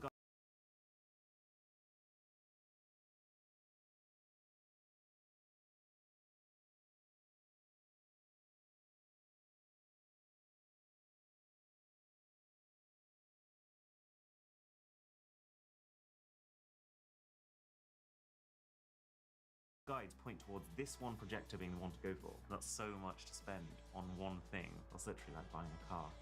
All right, fine, let's do it.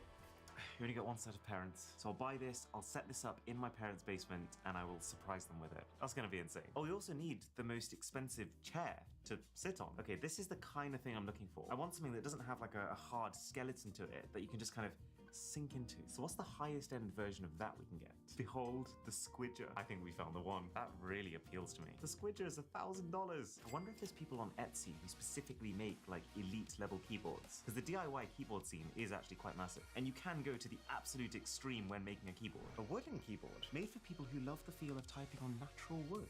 What about the mouse? So apparently this is basically as high end as you can get. The Razer Viper Mini Signature Edition. It doesn't look like anything spectacular. Let's just trust what the internet says and try it. How much do you think a desk lamp should cost? So it turns out Dyson makes a desk light, and it is $700.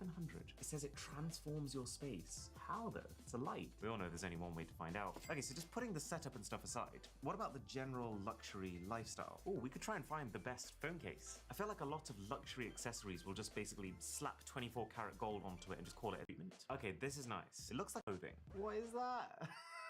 That's not a cardigan. Oh, but trainers. Oh, wow. These are like the kind of shoes planet. I really can't tell if these are gonna look incredible or tint audio. I know what would fit. Enabled tint changing smart sunglasses with built-in audio. We'll make it here for $500. Best knives. They've got 30. So I want to shoot layers of metal. 1,500 for 3 knives. They've got 33 layers of metal apparently. They'd better be able to cut for us for that price. Hey, what is this? So I'm on a shoe site called Zellerfeld, and they're saying they're going to 3D print your shoes specifically for your feet. So every single pair of trainers is completely one of a kind. There is $50,000 worth of tech on the most expensive. Only for what $80 for how much LEDs. They probably say kind of misleading about the fact that you then have trailing cables out the back to power the LEDs. We'll keep building on this gaming room as we unbox more tech. Oh wow, okay. I can't believe all of this is for a smartphone case. Even the inner box is made of wood. And oh my gosh, there's more. This is actually kind of excessive. Boy, does it make an impression. Smooth, but you may only So for $120 then, the laptop skin comes in a bag. I mean, it looks fantastic at a distance, but up close, this is just, it's just really opportunity to distance. It's had previously the extra weight that closes by itself now. What the? This is a nicer box than my engagement ring came in. The mouse itself, though, pay more. This is kind of eating away every bit of material. And this is just a super light. So this thing can do 8,000 times. These take sunglasses. And that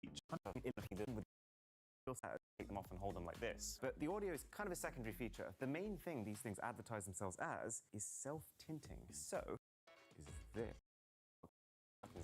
These pockets is a futuristic. It just. This is the kind of tool where you start to realize the limiting. I can barely hold it. To say that I am excited to experience this is understatement of the year. Just listen to this thing. If the sound that comes out of it is disappointing, then I guess I'll just use it as a drum kit. To give you an idea, I actually a while ago managed to get a fake version of one of these from wish.com. This speaker right here has 10 watts of power. The actual Opera du Paris Phantom is 1100. Not to mention that it has 1400 custom parts made of aluminium, titanium, and even real gold, all firing together to create what they're describing as implosive sound. Whatever that means. Oh, the gold panels actually come off, so I guess you could mix and match them for $3,000 a pop. You can actually see the gold leaf blending into the back. Let's connect up to the fake and see how that sounds. Bluetooth mode. Oh, that's actually better than I remember it. Okay, there's a solid white light. Kind of feel like we'll know when we're on. That was tantalizing. Wanna feel passion for something or someone that makes my world turn upside down. Never in my life. That makes my world turn upside down. Never in my life experienced space like that. I like it so much. That's on 0% bass.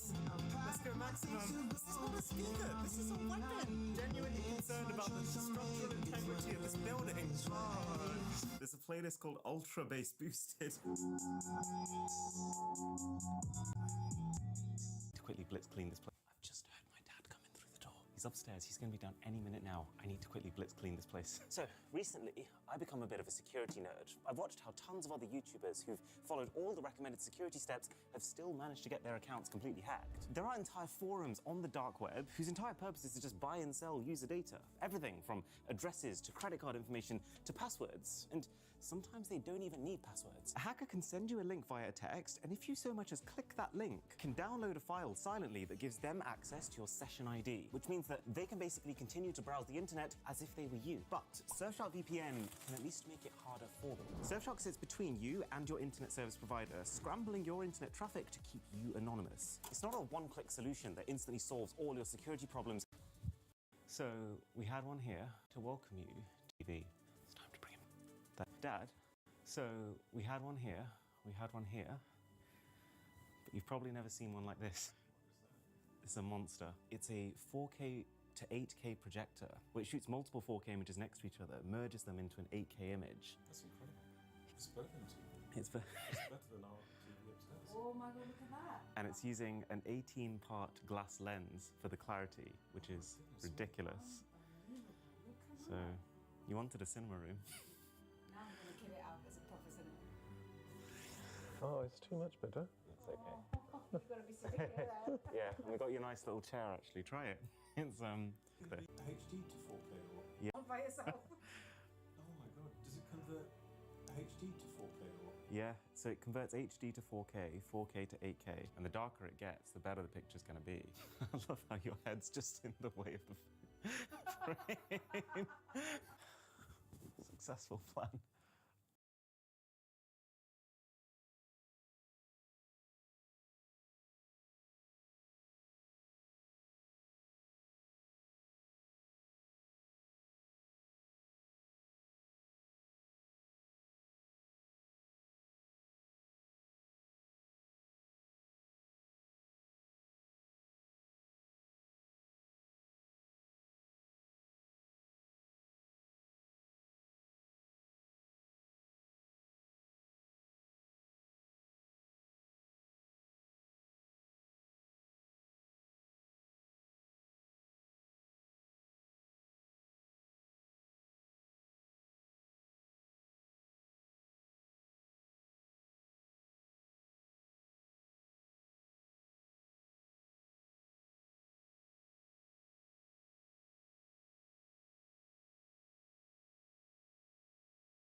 This gives a new definition to the term megapixel.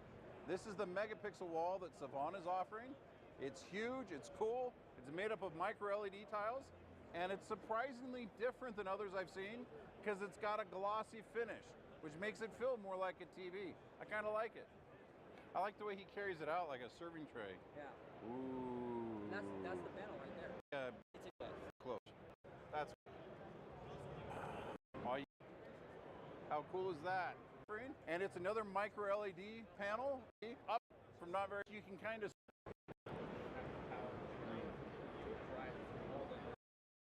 Ever since inventing it, DJI has owned the pocket gimbal camera market. But this is not a DJI camera. This is its arch enemy, Insta360, and they have got some exciting new innovations. For one thing, it has 2 eyes, but that's not all. There is also a unique new feature, a detachable remote. That screen still works. That's still showing me what's going on the camera, and I can still use this thing to control and direct the camera head. There's a 1-inch sensor. There's 8K recording. This is tuned by the people at Leica, all of which might spell some serious trouble for DJI.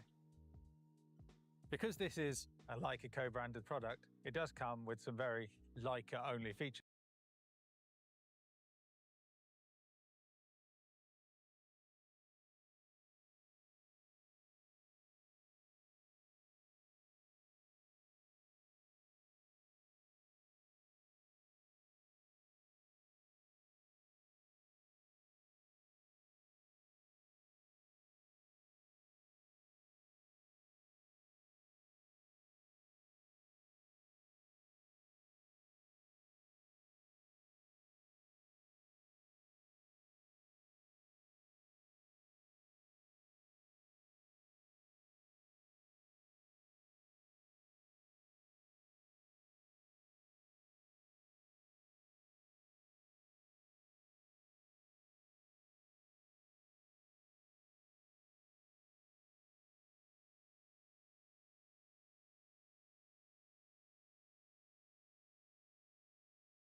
I'm in Seoul, South Korea right now, and this is easily one of the most futuristic cities in the world. I mean, just look at the shopping center. So let's buy the craziest tech we can find and then test it to find out, does Korea put the West to shame? This is my buddy Keith. He's gonna give us the local lowdown. Hey. All right, let's go.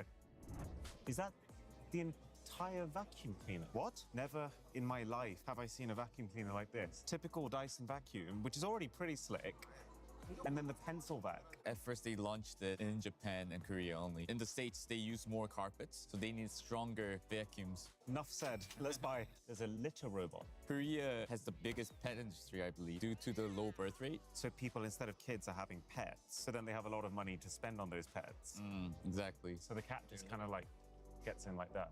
And then I've seen something interesting. Oh, I thought it said boyfriend mini, although body friend mini isn't a lot better. This looks like a pretty serious bit of kit. I've never seen massager in a form factor like this. You sit on it. What? I'm sorry, you sit, then you put your feet on it. So it's designed just for feet? Anything. That is for your skull. Ooh, I love a scalp massage. Oh, wow. What the hell? I'm quite scared of it. It's just not the way I thought it would move. Koreans love massage, and growing up, one of the things that we do for our parents is like massage them. It became such a luxury thing that you gift your parents. I have a feeling this could be an expensive video. I keep seeing this Medicube brand all over the place. Pretty sus looking device. What am I looking at? It's a machine that massages your face. Ah! Does it actually hurt? It's electrocuting me. Oh my goodness. But this is only level 1. There's a level 5 as well. So 5 minutes a day, you electrocute yourself. But it gets rid of your wrinkles. Well, I know. Let's get one of these. This is such cool gamification of shopping. If I can stop it at exactly 625, I win the product free. Oh! Let's go! No way. It's actually one of the very few countries where we just feel like we can leave our stuff there completely unattended and carry on shopping. One absolutely insane thing I've noticed about Korea. I've been here for 7 days. My phone has not even dropped 5G once. But also, I'm on the subway Wi-Fi. Look at this. That is absolutely bonkers. This is the free public Wi-Fi. So it's a product I've had my eyes on since CES. It's called the LG MoodMate. And because Korea is the home of LG, this is the only country you can buy it in. So it's a projector, it's a speaker, and it's mood lighting. I've never seen that combo. So I've just found out Korea has its own Maps app. They don't use much Google here, but it shows you in real time where each of the trains are on their track. And then because you have perfect Wi-Fi while you're sitting here, you will be able to see in real time your train approaching. Convenient. I don't think I've ever seen a street like this in my life. The lights, the size of the buildings. Hello. Whoa. Ah! Ah! And then the main reason we're here is South Korea is the home of Samsung. So this is basically the Samsung flagship store of the world. I absolutely love their customization here. So these must be different flip suit cases that will also interact with the front of the phone. Would you rock this? I would rock that, yeah. So that's Keith's case. Let's see what Keith's wallpaper is going to look like. Oh. Ooh. Fire. That's a monstrosity. These are earphone cases, right? Yeah. But they're selling Almond Breeze earphone cases in the official flagship Samsung store of the world. Doesn't this look 100% like an AliExpress $2 product? The shutter sounds are on every single phone we've tested. Korea has a hidden cam problem. People will secretly film you. That's why there's the sound. You cannot turn it off. That's insane. We're here. This is Electromart. This is tech paradise specifically designed around Gen Z who has no concentration span. Having your own video game playing at the entrance to your store is such a flex. This is amazing. There's so many colors pulling me in every single direction. I don't even know where to start. Wait. They've got a keyboard here where you can't see the letters at all from the top, but then you can see the letters from your seating position. It's so minimal. Okay, so this is the company's flagship keyboard. It's about $100, which is not bad at all. I'm so curious how this stacks up. I don't think I've ever seen a density of dollars, which is not more. Okay, so this is the company's flagship keyboard. It's about $100, which is not bad at all. I'm so curious how this stacks up. I don't think I've ever seen a density of interesting tech products this high. Oh yeah,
you know we're in Korea now. Look at this. Kakao is like WhatsApp, but they have characters. Your messaging app has its own character. This store has its own character. Characters are huge here. People love cute stuff. Wireless earphones where the face moves. How does that even work? All of this stuff is secured. This is the stuff that gets stolen. Yeah, you're right. There's a full arcade. Are you serious? One, three. Can you get like a close-up shot of my score versus hers? Yeah, that's nice. Pretty cool way to get people into your shop. There's an LG section here. I've never seen that before. So this controls lighting, temperature, humidity so that you can grow plants, which makes sense because no one has gardens here. Everyone lives in apartments. What the hell is going on here? So they're saying there's one of these in the world. And I've just realized all these stickers are applied by hand and the whole thing is built by hand. I'm so curious how it sounds. Is it a working suitcase too? Why is the thing like 400 kilos? Ooh, I'd actually argue this one looks a little more tasteful. I mean, it's still not great. Why do all these products look so beaten up? Do they make it and then punch it on the way out of the factory? Off we go. I don't think anyone has ever bought the speaker before, so we're the first one. They're trying to figure out how we can actually buy it and take it home. They were like, just take the speaker, and I'm like, but there should be other things that comes with it. That's hilarious. It's a bottle opener, but also a Bluetooth speaker. What is that? AI Scan Talk. I've gone around the whole box and I still have no idea what it does. Only one way to find out. There's something here that I've never seen before. All these massive brands, Braun, Logitech, Philips, doing lucky boxes. You don't know which of these shavers you're gonna get. Yeah. This is literally a lottery system. There's the least number of the most expensive one. It's definitely one of the weird and wonderful things about Korea that we have to try. Okay, last stop, and this could be the coolest. This is Lotte Hi-Mart, the biggest electronics retailer in the whole of South Korea. Let's go. No way, that is so cool. It lights up on the ground itself, presumably so that if you're walking with your head down looking at your phone, you still know whether it's good to go. And then it turns red when you can't cross. Let's see if this can top Electromart. Why is it so large? Oh, this is not a real product. I'll just cut that. God, that is pretty ugly. It's like a belt buckle. It actually pair really well with your Virtue smartphone. Wow. As far as robots go, incredibly quiet, smooth, and slick. I love that the user interface is really cleanly embedded into like the head of the bot. Oh, is that a Balmuda equivalent? The Balmuda is literally my favorite toaster of all time, but the thing's over $300. I think it does the same thing, but it's $70. I think we have ourselves a showdown. So I just came to the convenience store to get a sandwich. Look at this, noodles of every single spice level. This is absolutely a mistake, but let's go extreme. So you stick your noodles into this pot. This machine then scans the barcode and knows how much water to put in and then how long to cook it for. So then you grab things that you want to put into the noodles from the convenience store and then just drop them in. It's actually eatable and like delicious. I get the feeling that Korean spice tolerance is not as extreme as the Indian that I'm used to. I've just found a Korean company who makes a band that you can wear around your head that's meant to calm down your overstimulated brain so that you can sleep. I'm buying it right now because that could actually be my dream tech product.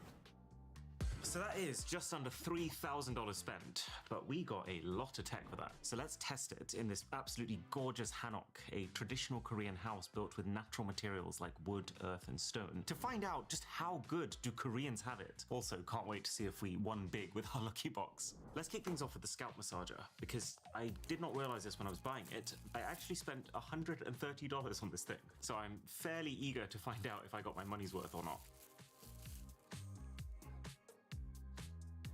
Oh my God. It just gets right into the skin of your scalp while being fairly respectful of your hair. Actually, you should probably be the judge of that. Does my hair look okay?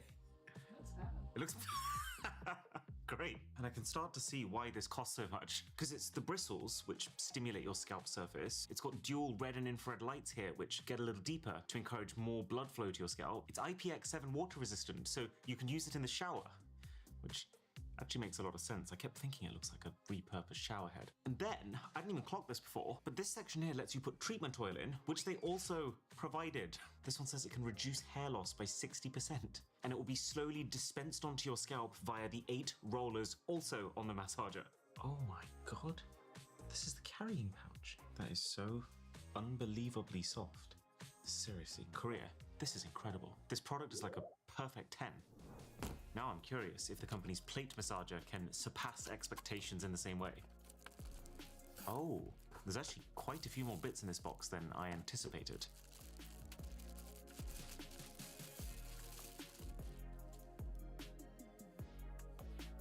So this is how we saw the thing in the store. Oh, that really is just a better version of a normal massage gun. What can I say? 2 heads equals twice the fun. The website says... well, I have absolutely no idea, to be honest. So this feels like as good a time as any to bring in our AI scan talk. Because turns out this is a completely offline AI smart translator. So you just hold it at a 70 to 90 degree angle and swipe it across the surface you're trying to read. And it's saying this massager is for... my wife, tired of parenting. God, poor wife. I didn't think I'd like this in an era of Google Translate, but it is. These different plates for different parts of your body. So this is the flat plate designed to massage your waist. Ooh. Am I doing this right? I can't say I've ever massaged my waist before, but glove. Actually, the Korean part. While I'm in the process of getting pinned to the mix. And of course, because it's Korea, the one we got is themed after a manga called Crayon Shin-chan. So it starts with sticker sheets. Then you got this, it looks like a nappy, but it's actually a hairband to keep the hair off your face. This is just up inside. Now I thought the product almond egg extract just level 1 of this. This is just ridiculous. The boot up sequence is in manga. Oh god. Right, juice wrinkles. Makes your skin more permeable. So you can complete bottle opener. Good art. Earphone. I scan talk. Give to a... okay. You can't even use the model we end up getting. Gotta say, at all. Oh, that's such a bummer.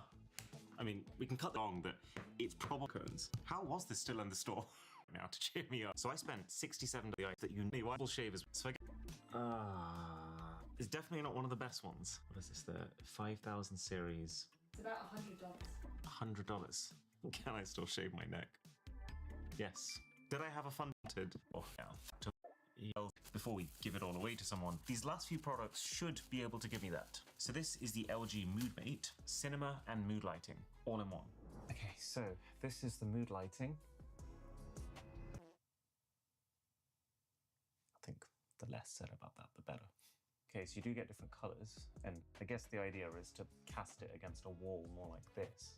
But even then, that's just tragic, isn't it? And what I didn't realize is you can't even use this terrible mood lighting when you're in any surface of touch control out. And so it means it's bright enough that if you're sitting in the dark, it would look great. Bluetooth 5 out of 10. Stimulation. All right, PSOL Plus Will. A headband that a very student has. No flights are allowed to land during a certain portion of it. The DSAT exam that every student has to sit to get into university is crazy. We were in the country the day it was happening, and no flights are allowed to land during a certain portion of it. Every office was closed in the morning so that kids could get to the exam on time. And then the police, their entire job that day seemed to be just dropping people who were late off to these exams. And so you can imagine for the students, the stress levels must be through the roof. So you're meant to put the Sleepy Sol on for 30 minutes, 2 times a day to feel the full effect. So between this and my new skincare routine, I don't think I have time for an exam. And I have actually been testing this over the last few days. Here's what happened the first time I put it on. Ow! It's shocking me. Yeah, it really hurts. It's got this whole app and tons of different modes, and also this entire menu of supposed benefits it's meant to trigger in your brain, like 50% more serotonin to boost your mood and 25% melatonin to induce sleep. But unlike the Medicube that zaps you, but it zaps you for a specific outcome, like improved skin, this zaps you to make you feel better. And it does it at completely random intervals. So you're just sat there biting your nails off, not sure when the next shock is coming. Plus, every time it did come, my eyes started involuntarily flickering, which just feels very alarming. It's like you're getting overridden by machinery. So for me, 1 out of 10. Time to give it all away. First person that recognizes me can have everything. Using the Instafix DX5, our sponsor, we're in the middle. That's nice to meet you. A very flat file appeared, making it look like a floating drone took the shot. No, is that okay? Yeah, absolutely. You take it all, please. Here you go. Thank you. And if you use the link in the description, it is 15% off plus a free 3-meter selfie stick. Hey, Good to see you. Thank you. Nice to meet you. kind of crazy.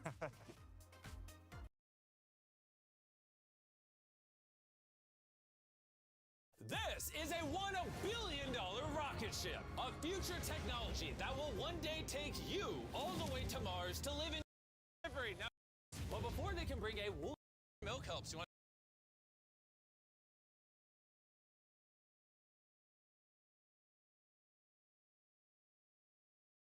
We are now stranded in the Arctic for the next 7 days. All we have to survive out here is what is currently on our backs. Okay. All right. We're going down. All right. We're on like 2 feet of snow right now. We need to get building a shelter because it gets really cold today. Hey, where are we going? Follow me. And the cold is only the beginning. Everything is wrong. Nothing's going right. You're gonna get hypothermia. My toes were starting to turn a little purple. We need a miracle right now. We failed our last survival video, so this is me and my 5 friends' attempt at redemption. I told none of the boys to bring tents because. What's he doing? What's that?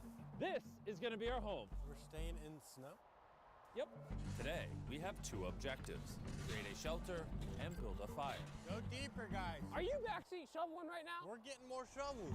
Because as soon as the sun sets here in the Arctic, Guys, if we don't get inside before it gets dark, we might freeze to death. No pressure. it becomes so freezing cold at night that exposure to wind for 10 minutes could cause a limb to literally freeze. I gotta move fast to get firewood. The deeper we go, the harder the snow gets. The guys are just going at that snow fort.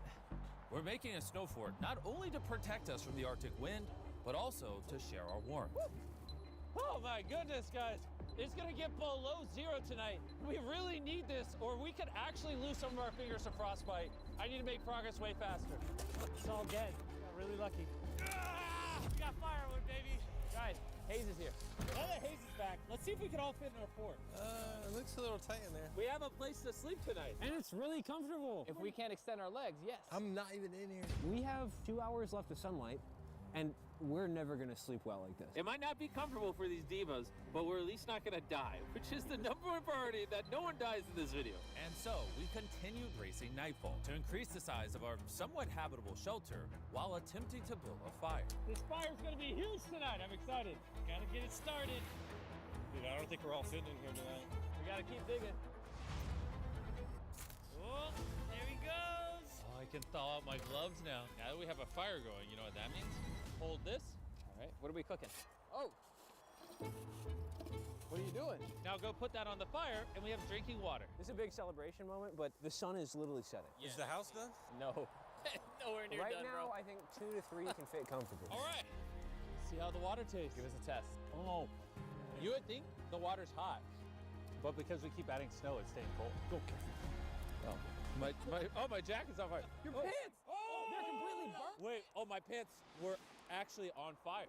It's past midnight, so technically it's day 2, and I know everyone wants to go to bed, but the house still isn't big enough. Hayes doesn't fit in it, and neither does our cameraman Darius. I'm gonna sleep outside.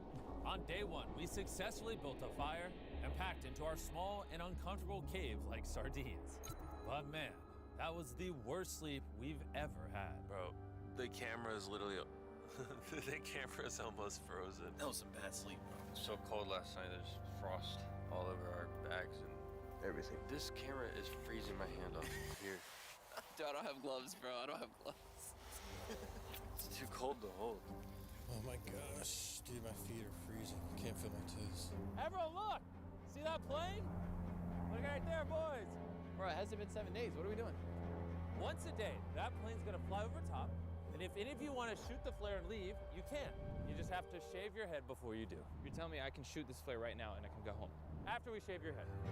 Now's your time. Do you want to leave? Last night sucked, bro. No leaving? All right. See you tomorrow. Everyone's keeping their hair for today. It was clear that in order to survive 7 days here in the Arctic, If I have another night like last night, I don't know if I'm gonna be able to make it. we would have to expand our shelter. Darius, why are you filming? You should come help. I'm just doing what I was told.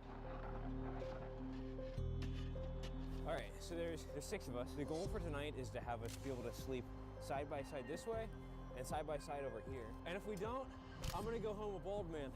Oh, it looks amazing. Holy crap. We carved away at our shelter for hours.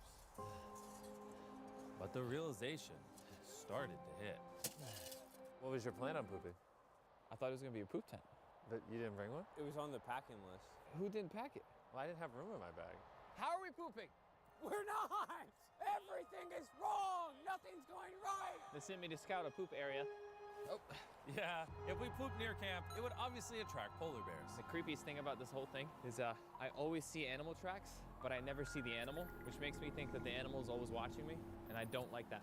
Not many good things weighing on my mind right now. I have thought pretty intensely about shooting the flare gun. We'll see. I cannot believe this is just day 2.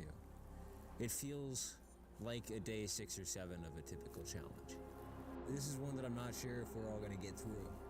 The boys have been working their butts off down there, and I just want to say I'm very proud of them. I really hope we can all get a good night's sleep inside the house, because a problem we haven't addressed yet is that we only brought 3, maybe 4 days worth of food, and if we don't start fishing and hunting, we're not going to survive.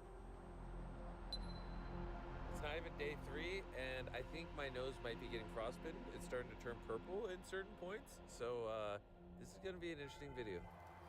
As darkness set in, the temperature drop was so severe that not even our shelter could protect us from the danger of frostbite. I can't feel my toes. Can you feel my touch? Barely. Oh, your feet are cold. Uh-oh. Oh, he has no color in them. Oh, That God. is not good. No, stick it in my armpit. My big toe's never that flat on my top. Chandler's got white toes, probably frost nip, so we've got to get him warmed up quick before it turns into frostbite. Unfortunately for Chandler, Mother Nature had another surprise waiting for us. Anyone want to shave their head and leave? I'm really thinking about Well, too bad, because the pilot just said that it's too snowy. He can't fly. Yeah, hang in there. Play it safe today, guys. So you're telling me the worst day of the challenge so far is the only day so far that we can't evacuate? What I'm telling you is the days where you're most likely to get hurt are the days the plane can't come. Oh, man. Dude, how much did it snow last night? The weather has definitely changed. Looking kind of nasty. So that Used to be our camp. Woo! It is freezing today. Our main priority was getting warm with a fire. Come on. This is normally not hard. But overnight snow made for a new problem. It's wet. All of the wood is wet. It's bad. I've got an idea. Oh, you got the feather. No. Here we go. Oh, there we Feather go. master. Without this fire, this day cannot go on. Oh, there we go. We got a spark. The feathers work. I gotta protect it like my life. Come on, please. Please work. Woo! We got fire. Yes. We're focused on warmth right now, but we actually need to be focused on getting some food or something. I brought one thing that might help. It's an auger. Fun fact, near our camp is a frozen ice sheet over a lake. So we're gonna use this auger to drill a hole and try to catch some fish. But before we head out, we have to see how Chandler's doing. It looks better. The color's coming back. Me and Hayes need to go get food, so who's gonna take over doctor duty while we're gone? I can make sure he's okay. Thanks, Nolan, for doing this. You're welcome, buddy. Let's go see if we can catch some fish. Good luck. Later, boys. Hey, Nolan, take care of Chandler. We'll work on the shelter. Guys, be safe. Don't die on us. Let's aim for one of those dark spots over there. Okay, maybe the ice will be thinner. Ooh, it's cold. It's so windy. So the walk back with the wind in our face is gonna suck. All right, right there, right here. Wait, get a shot of this, guys? This shows? I'm not joking when I say we are literally camping on ice. Are we gonna fall through? No way. Here. It's super thick, it's too cold. Can I try it? Yeah. So the idea is not to push hard down. Let the blades cut. Here, Tariq, come over here. I can't see. It's too windy. How thick is this ice? Hopefully not that thick. We're about to find out, though. Oh, this is brutal. Come on. Keep on going.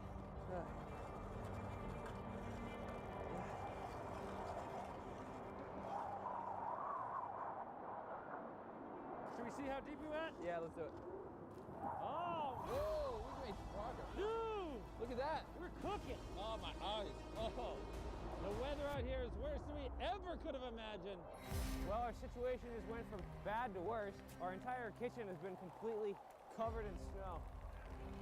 And we lost most of our gear for making food. I'm gonna see if I can get some back. Yeah, it's snowing pretty bad out there now. The other guys are fishing. Hopefully they give us something to eat tonight. What do you guys guys think? Like 2.5 feet now? 3? That's about half a tree, so 2.5 feet. Oh, okay. We really got to get this fish, because if not, day 5 and 6, the boys aren't going to be very happy. Look how deep this is. Here's my arm. Oh my God. We got about an inch left to hit water, or this thing won't be able to turn anymore. Come on. Almost there. Come on. Cross your fingers. I'm hungry. I'm starving. No. We physically can't drill any lower. Our drill is not big enough. This is how thick the ice is. You're telling me we can't get fish? Maybe not here. With the realization that the ice is too thick, and since we're risking hypothermia because our clothes are soaking wet, we had to head back. Not coming back with food really got me thinking about our last survival video when we actually failed. You have my word, our next challenge video, I'm not failing again.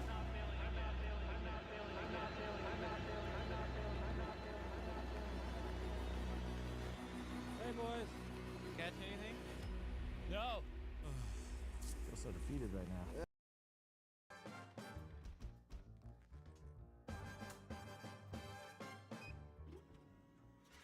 I've been testing monitors for a very long time here on YouTube. Even earlier, if you count the time before that. And only now do I feel like I've reached the peak of productivity desk setups, and one that I really think has everything that I need, and one also that finally I don't have any needs or wants above what I have. Right, okay, look. After watching this video back, I actually realized that like most of the desk setup is Secret Lab, so I actually reached out to Secret Lab, asked if they were sponsor a video. They said yes, but not only did they say yes, they actually managed to fix one of the problems I was having with my existing desk setup, which I will talk about in a moment, but thank you, Secret Lab. But first, the monitor of this setup is an absolute powerhouse. Now, some people might spend £2,500 on a 27-inch Apple Studio Display XDR. I chose to buy this monstrous 6K, 120Hz, 52-inch Dell Thunderbolt display. Now, this thing has everything that I need in a ultimate productivity setup. High resolution, great pixel density, accurate colors, connectivity for literally anything you could throw at it, a ton of expansion ports with even more made accessible. It has absolutely everything. It has HDMI, DisplayPort, Thunderbolt, plus your big, huge, some would say. But on this desk, I'm switching between the Intel MSI Meg Vision, the cow digits we're significantly upgrading my audio setup, aiming for just the very, very top in terms of audio quality. So I bought a pair of KEF LS50 Meta speakers. Expensive, yes, but my God, do they sound incredible. Now, the only problem I had was that I had no way to actually connect my Mac to these speakers. There are various different models available. I decided to go for the non-wireless Bluetooth kind of connectivity monitors for some reason at the time. I think maybe it was pricing. So the first step was getting the amp, and I looked at audio, just up to an Elgato low-profile mic arm because, well, mainly because Secret Lab don't actually profile. It still does intrude on your... Big caveat here. Just, I guess, the equivalent of an Apple sheep right now, like a Secret Lab sheep, but just ones, the good old classic IKEA one, Herman Miller, thick, like massively heavy ones, and none of them have impressed me as much as the Secret Lab Magnus Pro XL that I have here. Now, at the heart, sure, it's a sit-stand electric desk, and if that's all you need, then there are a ton of cheaper alternatives available. But where the Secret Lab one stands out to me is that in all of the little details that, on the face of it, you wouldn't notice, the fact that the electronic controls are built into the desk and not this like separate module that's then screwed in underneath, and the desk has a built-in power switch. These other desks are so sensitive. Do you know the number of times we have leant over or brushed past one of the other desks here and then accidentally triggered the desk to start in front of me here? We move on. There are also some other smaller accessories that I still use every single day that form part of the desk setup. So webcam wise, Pretty simple one. There is the Insta360. I can't figure out how my finger works with the video. Insta360 Link 2. This one, which has this little, gimbal headphone head thing that follows you around. And now, generally speaking, I kind of don't like Insta360. They have a bit of a habit of paying influencers next to nothing and then asking people to not disclose that they're being paid, which is pretty shady. But I am yet to find a webcam that performs better than this one does. I've bought a lot of them over the years, and none of them come close to the quality here. You get great picture quality, the tracking feature is great, although most of the time I just leave it switched off and disabled, and I just use it as a fixed webcam instead. As much as I hate them, it's just a great product. Now, in terms of charging, every desk setup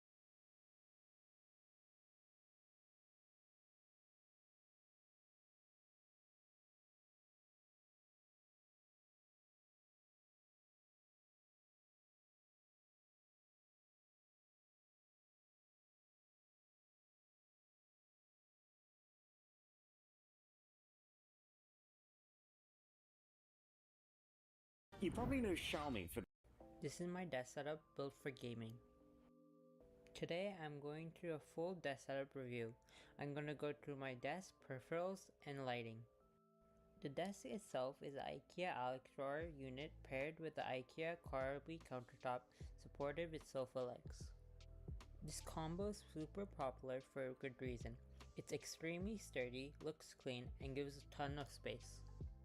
For the keyboard, I'm using Logitech 915 wireless keyboard.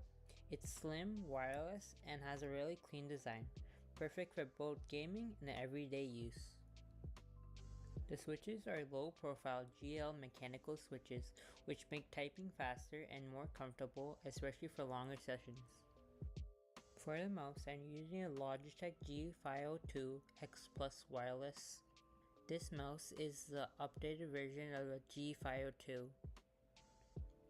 Battery life is amazing, up to 120 hours without RGB, and RGB it's hard to, but also excellent for one of my favorite decorated microphone is I set my phone down on the stand and it charged instantly. Useful, clear and clean for voice and chat and calls. One useful piece of gear is the wireless charger. Instead of fumbling with cables, I set my phone down on the stand and it charged instantly. One of my favorite decorated elements in this setup is the IKEA pegboard. I use the pegboard for storage and as a display piece. I mounted one of my keyboards for a cool aesthetic. I also have glowy light strip behind the pegboard. This kind of backlighting adds a floating effect to the pegboard, which looks amazing on camera and in person. The glowy light strips are fully customizable. I can change the colors, brightness, and effect depending on the mood using the app. The IKEA pegboard is very modular and super clean. I also have a Lamborghini poster that ties in the setup. The keyboard on the pegboard is a G512 Logitech keyboard. One of the biggest visual highlights of the setup has to be the nano-leaf panels on the wall. I'm using 15 nano-leaf light panels that change the space completely. What I love most is how customizable they are. I can switch between clean static colors for studying or full RGB animation for gaming. They also have music and screen reactor modes, so the panels can pulse with sound or react to whatever's happening on the screen. Everything controlled through the app or the voice commands using my Google Home Mini. The nano-leaf panels are one of those upgrades that instantly elevate the setup. One of the most fun parts of this setup has to be the racing wheel. I'm using the Logitech G29 racing wheel, and this completely changes the way racing feels. The G29 has force feedback, so it can actually feel the road, bumps, curbs, and resistance when turning. It also comes with responsive pedals, which makes accelerating, braking feel way more natural compared to triggers on the controller. The racing wheel adds a whole new layer to the setup. I like that I can mount it when I'm racing and remove it when it's done, so it doesn't permanently take over the desk. Another key part of the lighting in this setup is the goalie light strips underneath the desk. The light strips add depth to the room by separating the desk from the wall. Everything is controlled through the goalie app, so I can adjust the light right from the phone or the remote. Some accessories I have on my desk is the Ferrari F1 car. Also have some of the F1 Lego collection. So that's my full desk setup. What I really like about the setup is how versatile it is. It works just as well for studying and productivity as it does for gaming and entertainment. If you enjoyed the desk setup review, make sure to leave a like, subscribe, and let me know in the comments what should I upgrade next. Thanks for watching.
So far today's been terrible. The morale overall is really low. Someone just like knocked me out and wake me up on day 7.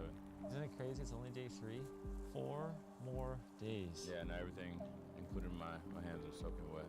And it's gonna get really cold tonight. Yeah. That's a very bad thing. When that water freezes next to your body, you die. Okay, so we are soaking wet all the way through our clothes. Tonight it's gonna get really cold. One of us is gonna get hypothermia unless we do something right now. See that spruce up there? We're gonna go get the limbs off of it to give us a bedding, to give us a little more insulation so we can sleep. It's really cold at night, and most of that is from touching the ground. These are perfect. This is good stuff for bedding. Hey, Hayes is here. Hayes. Who needs some? I will take it. I got a lot more, guys. When Hayes showed up with those branches, it felt like an early Christmas present. We finally had hope of staying warm throughout the night. Oh, this is a lifesaver, guys. Thank you. We're good. Everyone's good. That's all that matters. Dude, I'm gonna sleep good tonight.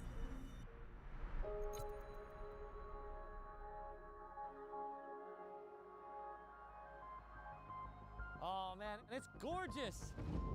Thank the Lord that the weather is much better today. Oh, wow, the sun feels so good. Today is the day that everything finally goes right. Looks like some weather coming in. What? Weather. See the dark right there? That means blizzard. Blizzard? Blizzard. We gotta get cruising. And to top it all off, we're gonna run out of food today if we don't catch fish. We ain't got many meals left. Yeah, just hold up. No. To help us find a better spot to fish today, we're making use of Darius's drone. Press up on the left stick. Okay. We're gonna go look for ice that has moving water under it. Running water causes the ice sheet to be thinner. Okay, yeah. That's definitely a river. You see the little bend right there? Oh. That's a big river. Big river means more fish. Guys, that's pretty far. Cross a lake, cross a forest to get to the river. Can you all walk that far? Yep. And then catch fish and drag them back. So we should start our journey soon. Don't worry, guys. I got a secret weapon. Jimmy, do you know how to ski? Nope. I have no idea what I'm doing. Yeah, it looks like it. Whoa! We brought cross-country skis to make the trek over the lake easier. Well, maybe not for me and Darius. I hate this. So it's like shuffle, glide. So you're saying shuffle? Shuffle, glide. Looking good. This is weirdly fun. Let's go catch some fish. Woo! Come on, fellas. We got this. Nice work, fellas. I'm proud of you guys. Hey, Darius. Yeah? Do you mind not falling so much? Let's get these skis bundled up. To get through the forest, we're changing into our snowshoes, which have increased surface area so we can walk on top of the snow. According to the drone, the river's this way. Let's try to stay in the shallow snow. So if you look at the... Oh my gosh. What were you in the middle of saying? Perfect timing. What snow? Look at all these animal tracks everywhere. Oh yeah. These footsteps going in the woods are not us. What's that, Hayes? Moose. Bro, moose have feet that big? How tall are they? They're massive. Based on these footprints, oh my gosh. All right, well, I say we go that way where the moose is not. This fish better be jumping out of the hole that we drilled. I embarrassed myself so many times to not come back with fish. Chandler. Oh, yeah. Dang. Pull your pants up. I'm sweating.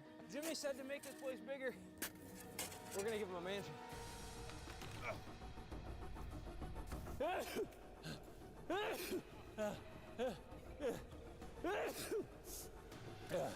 This is cold. We're tired, getting beat up. Here in this dense part, we just gotta get through it. I know the river's over there. Almost there, guys! Keep it up! How close are you to crashing out? I'm there. Guys, I see the river! No way. Woo! Oh my gosh.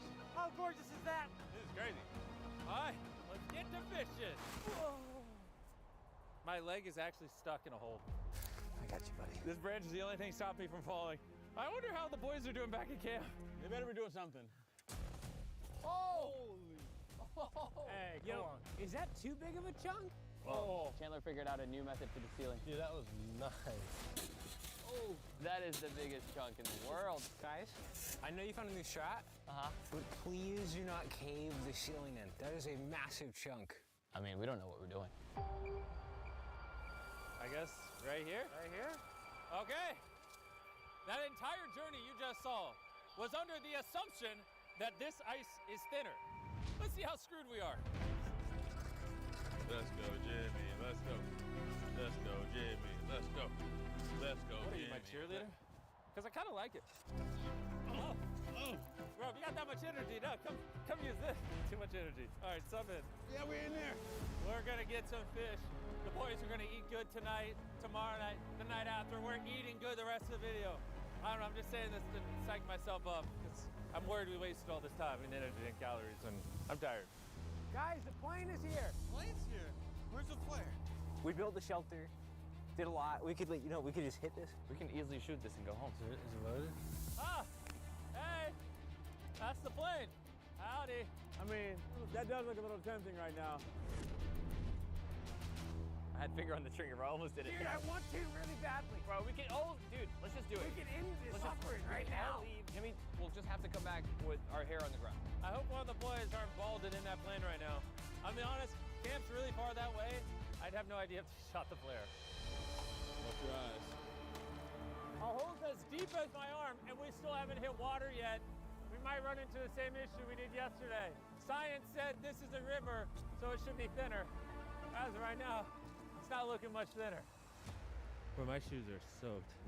When I fell by the river, my boot filled up with snow. And now I'm freezing. Yeah, take your socks off and wring them out. Yeah, they're like red. Can you put my foot in your armpit real quick? Yeah. My toes were starting to turn a little purple, so I'm putting them in Darius's armpit to heat them up. Thank you, Darius. Hey, man, this is the last place I ever thought I'd find your foot. You know what I would love? There's a fire going and hot cocoa and we get in. Yeah, I don't know if you know who we're talking about here. After 3 hours in the cold haze, buddy, I knew we had to head back. if we don't head back, unironically, someone could get very hurt. I think it's time to accept the fact that we failed again. The clouds are looking like they're about to storm. I mean, look at this. We're in the middle of nowhere. We got to start heading back to camp. I hope the boys had better luck than us today. I can't help but to imagine the look on Nolan's and Chandler's faces when we come back with nothing to eat tonight. How was it? You guys okay? We dug 6 feet deep, 4 grueling hours, and the sun started to go down. So you're telling me there's no fish? I'm telling you, we're gonna go back tomorrow and dig till we get fish. I'm gonna go lay down. I should have shot the flare. We don't have food now. Day 4, no food. Let's all calm down for a second. I know the morale's low. We ain't got no fish. Let's go boost that morale by looking at the cave. Whoa! You see that? This is crazy, bro. That corner is so much bigger. The goal is nobody wakes anybody up tonight. Thank you. We're all evenly spaced apart in a way that we will not bump each other. Today was super tough.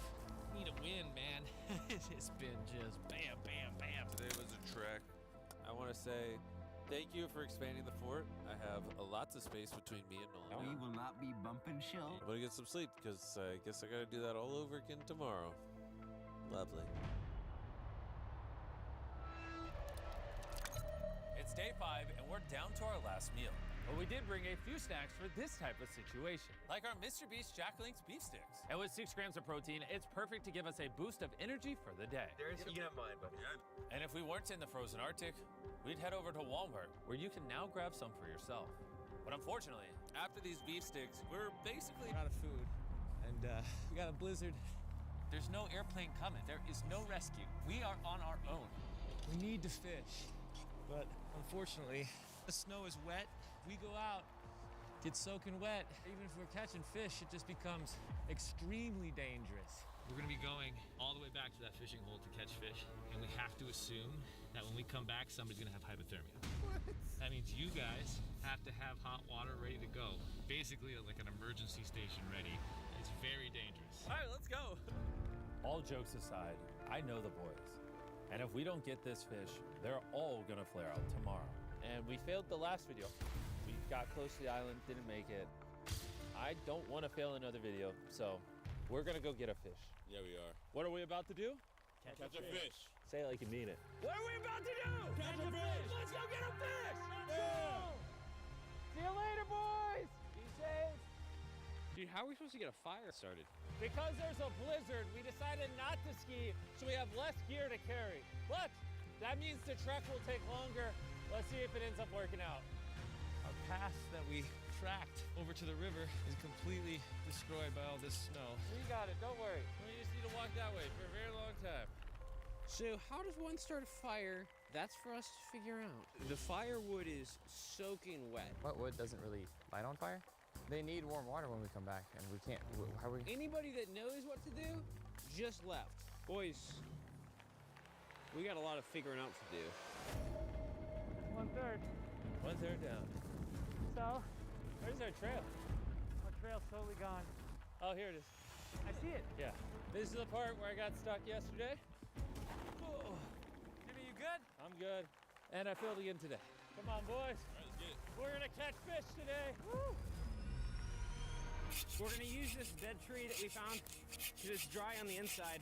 What are we trying to get, Chandler? Some dry tinder. Come on. There we go. Hey, so We did it. all right, let's get it. Now that we got the dry wood, we're gonna try to shave it down so we can get stuff to start the fire. This is the only dry stuff we have. There she is. Oh, man, here we go. Yeah, fishy, fishy, fishy. We're coming for you, fish. Is that the auger? That's the tree I left. It's like Excalibur, huh? Oh, crap. It might be frozen. Oh. All right, our hole's still here. Let's get back to work. So we need to start off by expanding the sides so the auger can actually go deeper. While you ice pick, I might see if I can find a place that's thinner. I'm thinking where the rivers meet. Maybe the water churns more, it gets a little thinner. Hoping. Right now we kind of need a miracle. We need to catch some fish. Eating is heating. You don't eat, you get cold. You get cold, you get hypothermia, and then we're done. I just need one win. Oh! Oh! Jimmy! What? We're through! Really? It's like 8 inches here. Let me see it. I need to see it with my own eyes. Oh, hell yeah. We got our first of hopefully many fishing holes. We got some frozen food as bait. Let's see if any fish bite. It's best if we have multiple holes to fish from. We've worked too hard not to get some fish. And now we wait. 'Cause even though we're in the right spot, Could take an hour. could take an hour.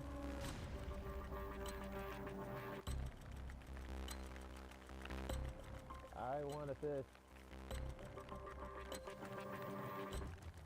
Any nibbles, Darius? No.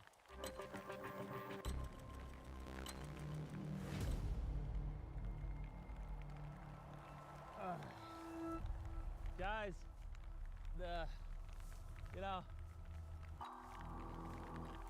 I'll be honest, guys.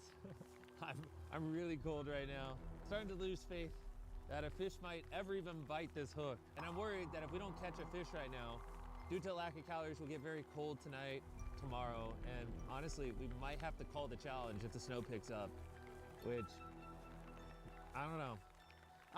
I just really don't want to fail back-to-back challenges. That's not who I am. I really just don't like failing, so I'm gonna sit here as long as it takes, and I'm gonna catch a fish, because I want to succeed for you guys. Oh, wait, something bit. Oh, that's crazy. They're gonna think that's fake. That's weird. You got a fish on. Oh, You got a fish on. We got a Jimmy, fish? you got a fish. Bro. You 100% got a fish, Jimmy. You caught it during your monologue, Jimmy. Oh, no way. Jimmy. Bro. No, I think that's it right there. I got it with my hand. No, you're kidding me. No, did you just lose it? No, it's... Oh, no. No. No.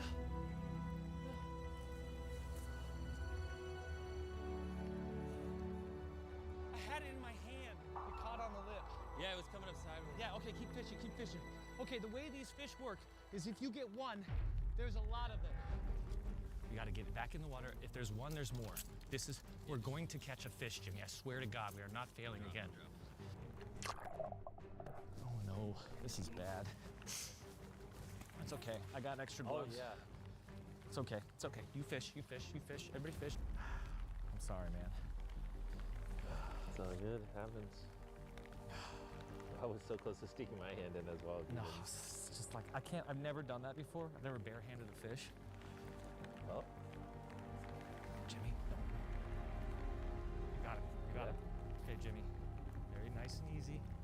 Nice and easy and up through the hole. Oh, we got one! We got one! We got one! Oh my goodness! That! We got a fish! Wow! I almost dropped him in the hole. All right, we gotta get back fishing, because where there's one, there's more. All right, let's put this on the bench. I really hope Jimmy and the guys are safe. We're trying to get it all ready before they get here, because hopefully they caught a fish. Are you ready to make them a fire, Chandler? Almost. Keep going, keep going. Keep going. What's on fire? We got fire.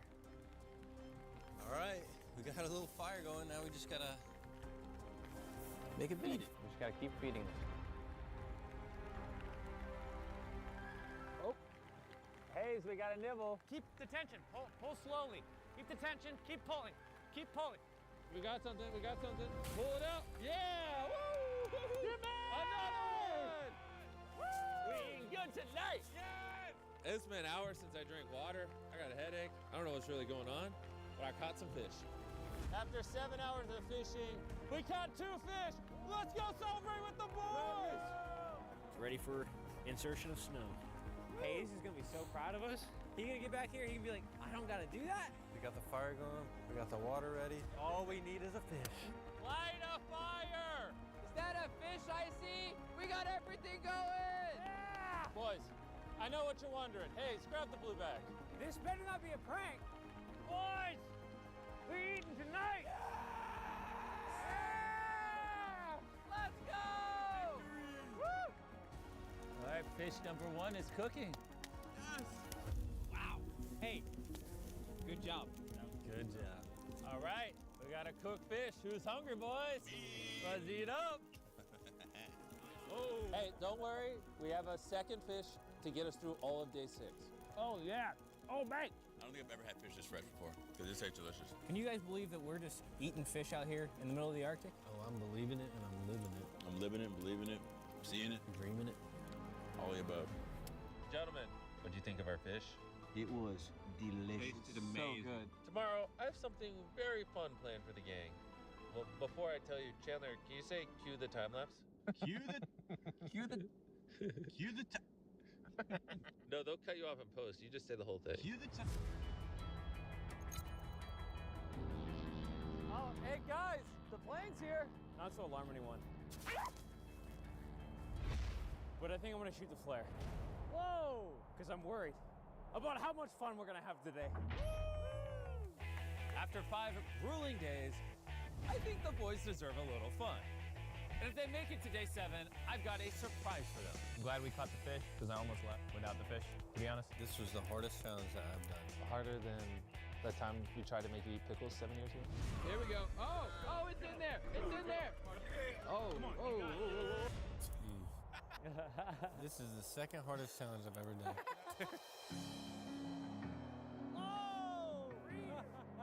We've been doing survival videos like this for almost a decade now. I'm going to sit underwater 24 hours straight. Because they have some of the lowest points in my life. What are we doing? I feel like I'm gonna puke. Like a couple days ago during the blizzard. This just keeps getting worse, guys. But also some of the highest moments of my life. The boat actually floats!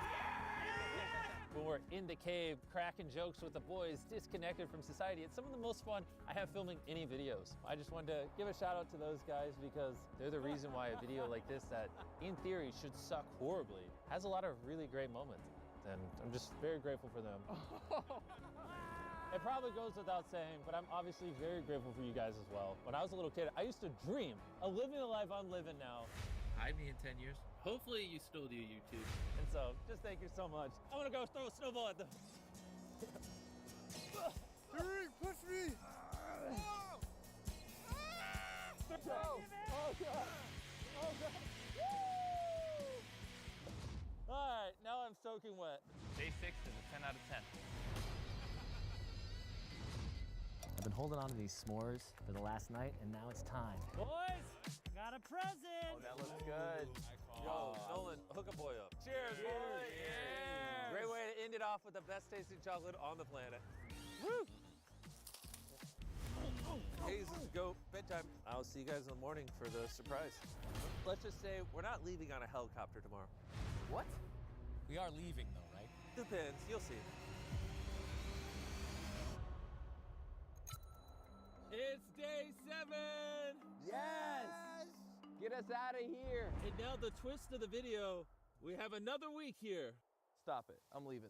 What's the surprise? When we get out of this cave and pack up, I'll show you. Let's do that like now. But we're not allowed to leave until we clean up every speck of trash.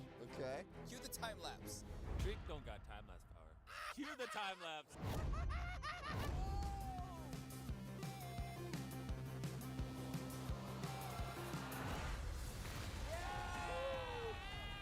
Alright, let's go home! Oh, bring in the surprise! That flare just signaled the secret, which isn't the helicopter, it's a pack of Arctic dogs.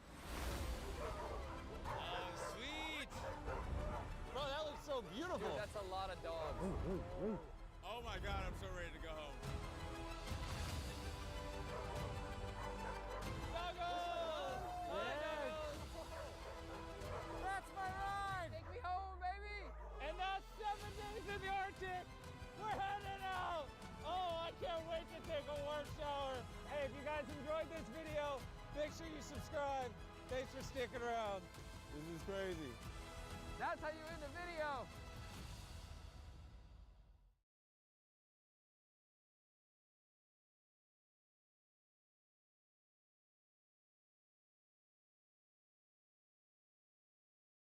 These 10 YouTube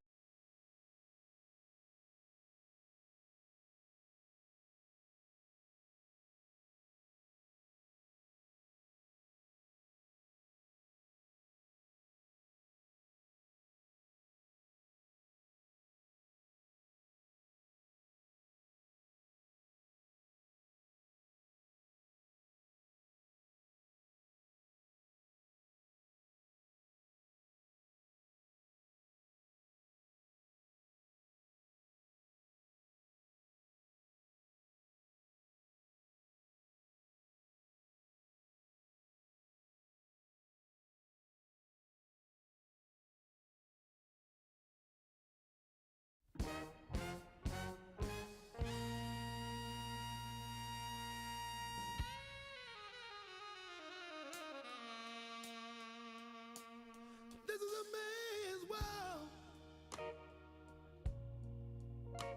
This is a man's world. But it wouldn't be nothing.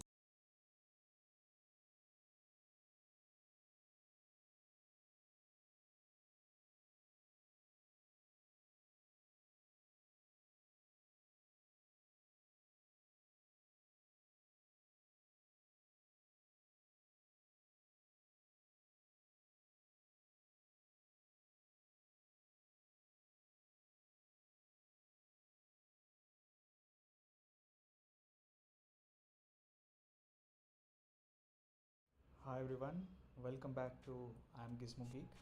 I know this has been a long time that I posted a video, but I was occupied by my work, so I'm slowly trying to put some more videos.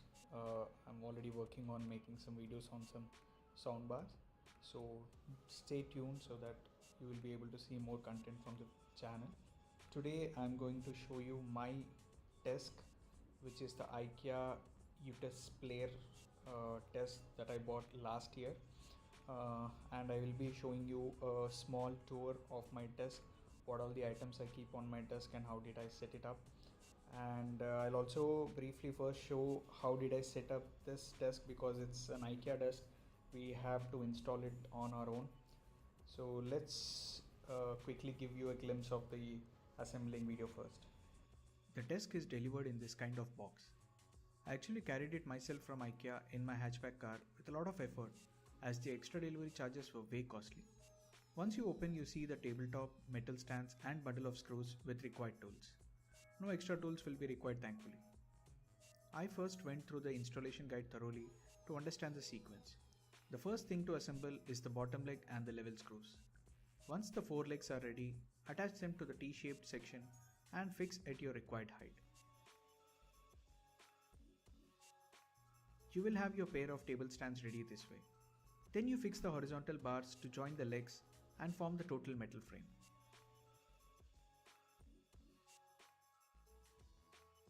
Once you tighten all the bars, make sure that the frame is stable. Then you place the tabletop and wire mesh on the floor and place the frame upside down to fix the tabletop. This was the most exhausting part, to tighten all the numerous screws one by one. Once this is done, you would need help from someone to put it in position. It took around 1.5 hours to slowly understand and fix the complete table. It was exhausting and enjoying at the same time. If you follow the steps in the guide provided, it's not that difficult, except for the time taken and occasional heavy lifting. So I suggest that you can do it by yourself. It's not that difficult. Then finally you hang the cable mesh organizer at the bottom using the hooks. In this video I'll show you probably the best gaming desk from IKEA so far, the Malom Raid, and this one is €599 now, but look at this arm here for the monitor. It has this really interesting rail for the desk, and the monitor arm looks very sturdy. They look much better than the previous options they had, and it's something like a whole setup. There is a panel even. I'm not even sure what to put on that board, but there could be some silver play button, for example. There could be something like that. And the desk itself, it's not very complicated, but I like that it's like a keyboard here. These seem to be actual keyboard, mechanical keyboard switches, and you have the usual setup when you adjust the desk up or down, and also you have two presets. The legs of the desk seem very sturdy for IKEA, and in general the standing desks, they have a bit of a problem when they are at the highest position. They wobble a bit. But usually on the sitting position, on the lower positions, they are as sturdy as any other desk. And yeah, the difference here is that you can adjust it and you can stand or you can sit, and the whole thing adjusts, the whole desk, including that wall mount and the monitors. You could even have 3 monitors, or you could even have 4 monitors there. It's not like I need to have 3 monitors or 4 monitors. Maybe 3 would be an idea, and maybe 4 doesn't fit really, but you have the option to even add those things. Let me know in the comment section below what do you think you would add to that panel, that board on top. And yeah, I'll show you a little bit of the underside of the desk. It seems pretty solid metal, all metal. I was trying to record the label here, and yeah, it's not easy here. I have to turn the phone the right way, and it's not the right way, it's the other way. But usually these desks, they have a power supply and a linear actuator, it says there. And you can see the power consumption doesn't really matter for these desks, because they only use the power when they move up or down, as far as I know. And yeah, that's how the desk looks like. It doesn't look very complicated to assemble, but it does look heavy. So if you're going to install this, probably that's gonna take some effort. I like these buttons that they even light up when you touch them. And the desk itself seems very made from a sturdy material, so sturdy plastic probably, so you don't have it wearing down too fast while using it. And this is actually a pretty good setup for a gamer or a creator, content creator, YouTuber, or anything, any platform.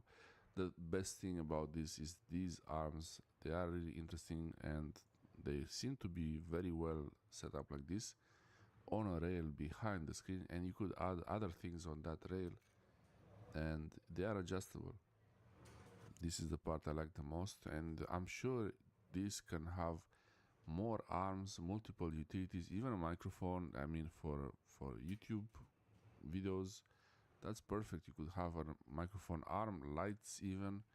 Yeah, the Malom Raid 180 by 80, that's the desk size, and it's a new product, I believe. It's not something I saw before in IKEA. I just wish they had the legs made more sturdy. This is a common problem with these desks, but I think it's fine. They are getting to where it's really good, and this cable is a bit hanging, I believe. 80 by 80, that's the desk size, and it's a new product, I believe. 180 by 80, that's the desk size, and it's a new product, I believe. It's not something I saw before in IKEA. I just wish they had the legs made more sturdy. This is a common problem with these desks, but I think it's fine.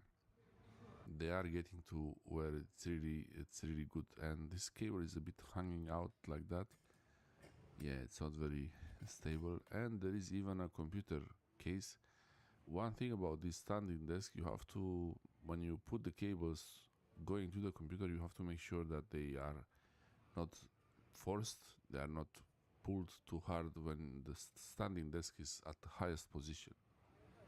So that's one thing to think about, especially that. This is a Philips Hue smart bulb, and I had to pay £55 to buy one of these here in the UK last week. That made me pretty angry. Then I found out IKEA, literally starting this year, has decided to become a tech company. They've just had their biggest ever smart home push, and their light bulb is £7. So I bought every single IKEA tech product I could find. No, literally. I bought their new giraffe lamp. I found smart tea lights. I even discovered a cabinet that secretly opens up into an entire gaming station. Where are you? So, carrying no fewer than 47 IKEA products, I scurried back home, desperate to find out how this stuff can actually be as good value as it seems to be. It was not much of a scurry by the end. So I've only just started setting up these products, obviously prioritizing my new home, the gaming closet. But right now, at least, this feels a little bit too good to be true. Like, these mad lads made a MagSafe charger for £9. Yes, it's very light and it can wobble, but if you just stick it down... A MagSafe charger for £9. Yes, it's very light and it can wobble, but if you just stick it down, that's insane value. And the lighting. I thought this £7 smart bulb would have some very obvious caveat when I plugged it in, but there's an app. You turn it on and off from your phone, there's a brightness slider to the side, and you can choose any color on the spectrum. I have found that Philips does also sell an affordable bulb, but even their absolute cheapest is 3 times the price of IKEA's. It's the same brightness as IKEA's. Oh yeah, and it scores an F in energy efficiency, compared to a D. And the thing with all this IKEA stuff is it's still based on Matter, which is the latest standard in smart homes designed to be kind of like a shared language that lets all types of devices from all different companies play nice with each other. It means that I could say to this Alexa hub, Alexa, lights blue.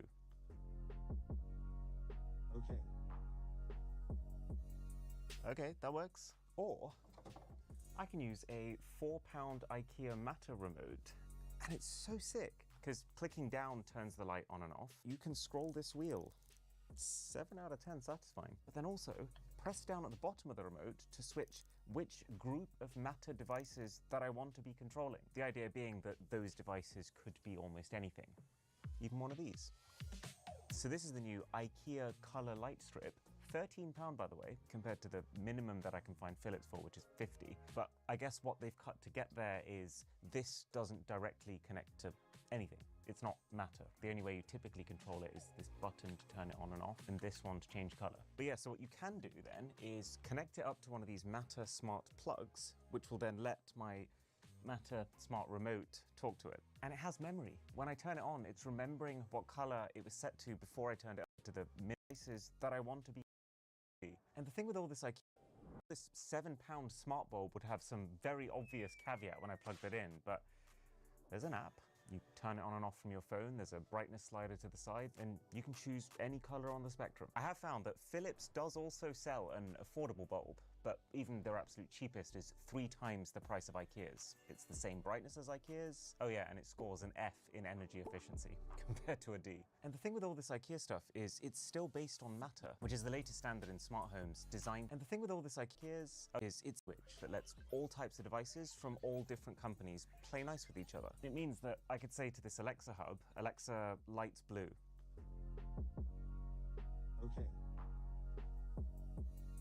Okay, that works. Or I can use a £4 IKEA Matter remote, and it's so sick, because clicking down turns the light on and off. You can scroll this wheel. 7 out of 10 satisfying. But then also, press down at the bottom of the remote to switch which group of Matter devices that I want to be controlling. The idea being that those devices could be almost anything.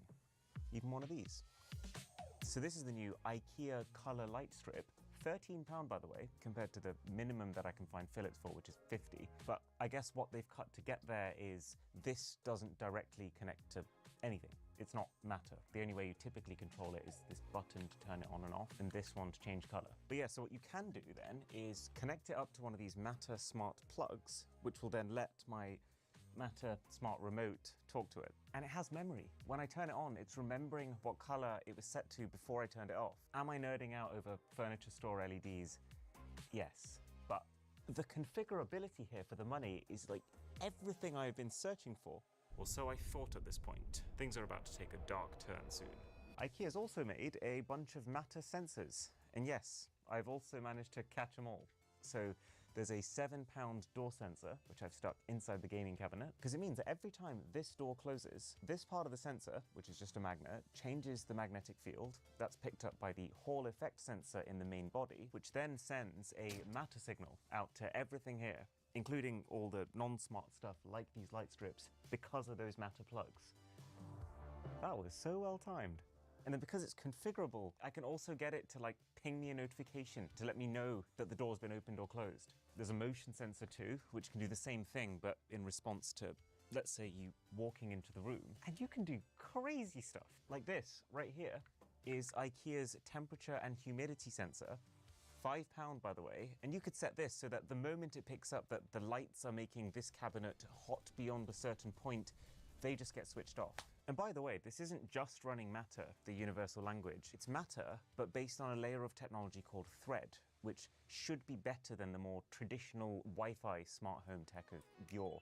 Thread essentially means that instead of each of your products needing to communicate with your Wi-Fi router first, they actually just talk directly to each other. And each one acts as its own signal repeater, so it extends the range way past most routers. And it's a self-healing system, so if one device goes down, another one can just fill in that gap and keep the network going. You do still need a hub, but the cool thing about Thread is that that hub can be any kind of newish smart home product, like an Amazon Echo or an Apple TV 4K, things you might already have. To be clear, plenty of companies are already using this combination of Matter over Thread, just not at this price. I don't actually understand. Like, how is this even a viable business model? This is a £5 product.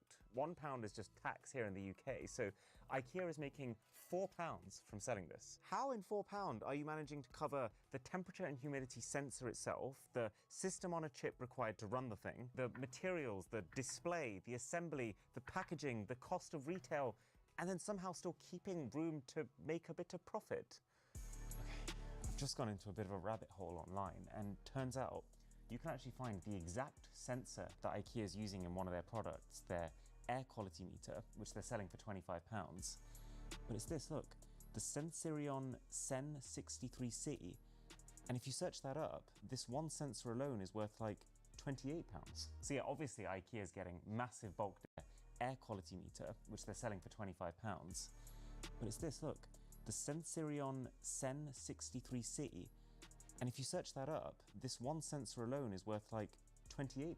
So yeah, obviously IKEA is getting massive bulk discounts on parts, but still, this would be a bit like if someone was selling a complete gaming PC for the price that you could also find just like the graphics card inside of it alone. I think IKEA has a particularly strong incentive right now to establish themselves in this space. So they've chosen to make next to no money at all on this stuff because they know that they're already the home company, and if they get this tech transition right, they will also become the smart home company, and that could be next to no money at all on this stuff because they know that they're already the home company, and if they get this tech transition right, they will also become the smart home company, and that could be worth billions.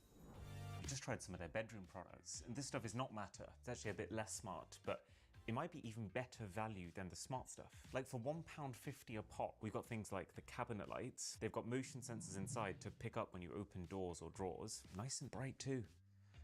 And then the nightlight. You might remember I was absolutely in awe at Xiaomi's motion sensing nightlights. They're £12. The IKEA nightlight is £2. Still seems to work just as well, and lasts 6 months on battery, apparently. There's an interesting thing I've started to notice with IKEA products. Oh, still works. This company is not really like most tech companies, where They come across like they're designing products with one hive mind, and each product has the exact same philosophy. Every IKEA product seemingly has its own assigned designer. Maybe it's like whoever came up with the idea for something becomes the lead producer of it, which is probably pretty normal when it comes to furniture. But kind of weird with tech, because it means that each product, which is probably pretty normal, whoever came up with the idea for something becomes the lead producer of it, which is probably pretty normal when it comes to furniture. But kind of weird with tech, because it means that each product functions a bit differently. But then the upside is some of this stuff is so creative. Like, look at this really nice, weighty glass bowl. This is where you chuck your stuff, like your keys, your chewing gum, your micro Game Boy Color, for some reason. But then you can stick your phone onto this magnetic puck, and that's a charger, and then press down, it's a light too. I don't know about you, but I think that's pretty delightful for £15. These speakers are £5 each. I say each because the idea is you just press one button to pair two of them together, and you can do this with up to 100 of them. You probably shouldn't, they don't sound very good, but you can, and that's kind of fun. Or tea lights. Up until this point, I've only ever used real tea lights, but then, you know, they die after one use. Or ones powered by those little coin cell batteries that are a massive hassle to keep changing out. But IKEA has made a USB-C charging station where each tea light docks when you're done with it, blinks to confirm that it is charging, and then when charged, IKEA has claimed that they can last 35 hours each. That number sounded crazy to me, so I tested it myself, and yeah, they weren't kidding. Tea light battery tests. That's where we're at now. So it's claimed docks to keep changing after one use. Or ones powered by those little coin cell I test or a purifier. And credit, what are they sitting on? An IKEA table. That is also an air purifier. And credit to David Wall. The thing's so damn efficient. Pull out these clips, that lets you take the top off. Then you can see your filter, in case you want to change it. A hidden compartment where the power supply hides, love that. And then the cable wires through the back of the leg. David, can you organize my life, please? Oh, and then my favorite, the giraffe lamp. You push the head to turn it on. Gosh. And then it'll turn itself off after 15 minutes. Just enough time for a quick Pokemon Champions. And then you could even take the light off and use it to make sure you can see your way to the bathroom at night. Now, there are some things I can see which partly explain the low prices. Like the fact that IKEA seems to cable blinks to confirm that battery table. That is also the part of the favorite on Champions. And then you could even take the light off and use it to make sure you can see your way to the bathroom at night. Now, there are some things for a bookshelf. It acts who does probably sell a few thousand units and want to make big bucks with each one, so maximize those savings. And even more importantly, unlike most companies who make home accessories, who probably sell a few thousand units and want to make big bucks with each one, IKEA does not care. As long as they're making pennies per product, they're still doing fine overall. That's why for years now, IKEA's been able to sell things at silly low prices when they want to. Things like these simple sensors. And I guess now they're seeing it as their chance to start applying that to the smart home. Now specifically because Matter is kind of like the stars aligning for IKEA. You might know that for the last decade, the smart home was basically owned by premium companies like Philips Hue, Sonos, Google Nest, because to actually make a smart home that worked needed a ton of initial R&D to create a system and a set of hardware where each thing can talk to each other. You had to be primarily a tech company. So up until this point, there's been no such thing as the mass market middle ground, where someone goes in to buy a sofa or a cabinet, but then casually adds a smart bulb to their basket just because it's right there at the till. It's been too complicated and priced way too high. But Matter is designed to fix that. In theory, it takes away all of that expensive R&D that used to cost billions. All of that, will my bulb actually talk to my speaker engineering? That's now baked into the standard itself. So you don't need to be a tech company anymore. You just need to make yourself Matter compatible. And no one wins more from this than the company with hundreds of millions of people specifically walking through their doors while in the process of setting up a home. One area where it definitely does pay to go high-end though is the 8 Sleep Bed, our sponsor. Which I've been using for over a year at this point. instead of the bed that I spent 10 times more money on, because I tested them and to my shock/despair, this made me sleep better. And it's not even close anymore, because you know how every single sleep device measures your sleep score with a number, right? Well, 8 Sleep have just upgraded their app with a sleep agent powered by AI that can also tell you why you slept the way you did and then fix it. Like the last 2 weeks, I've been knee-deep working on an investigation video, and I've been stressed. But this app is not just noticing that and giving me suggestions for how to fix it by itself, but it's also taking matters into its own hands and making 30 different adjustments while I sleep. And with my code BOSS, you can get $350 off the latest Pod 5. You have 30 days to try it, but I don't just notice that, and it's right. It's falling apart, guys. I know. I did the whole spiel about why all this matter stuff should be incredible, but it's been 4 days of living with our IKEA tech, and it is not going well. Like this donut lamp, which, by the way, on its own is already kind of disappointing, because it's the exact same tech as that £7 smart bulb. Same app, same features, but just now, because it's in a mouth-blown glass container, it's £55. It doesn't even have zone lighting or the ability to do gradients. But more importantly, how is the connection process this terrible? We've been going through loop after loop of discovery, trying to find the thing, and after 7 failed attempts, it randomly works on the 8th, even though we've changed nothing. Some of the bulbs have the same thing, like we put 6 of them in this column light over here, bought them all the same day, 5 worked perfectly, 1 just would not connect. It tries to find it for 2 full minutes and then just says unable to add accessory. I've noticed sometimes the QR code on the box lets you add these products onto your network. Other times it does not. And then the only thing that seems to work when that happens is resetting the hub and then manually entering the unique device numbers that you can find on the products. And while I've been dealing with that, some of the lights that originally set up fine have now started showing that they're offline when they're clearly on. My precious Matter remote has gone super laggy sometimes. I should have turned it off. Didn't. IKEA, what's the matter? Do you want to press it 100 times and see what the success rate is? Oh my god, I don't want to. Do you want to press it 100 times? They're offline when they're clearly on. My precious Matter remote has gone super laggy sometimes. I should have turned it off. Didn't. Didn't. Content. No! Do we have of this? Oh dear. Still, you know, you see that and then you think, maybe it's just me. Then I looked online. Reddit is full of, I bought IKEA's Matter products, nothing will connect. There's some positive reviews on the IKEA site, but then nearly as many 1 stars, with pretty much each person talking through everything they've done to try and get this stuff to work, and then how it still doesn't. I even found someone who's tried to pair 59 of these Matter remotes, and they've only managed to successfully pair 29. They've got this 11-step troubleshooting technique they followed, and according to them, it fixed nothing. So they're estimating a 50% defect rate, which kind of horrifyingly lines up with the near 50% negative reviews on their site, and the 50% success rate of the remote. I mean, regardless of which way you look at it, it's completely unheard of. What if your car only started 50% of the time? The more I look into this, the more it feels like ultimately, Matter is just not ready.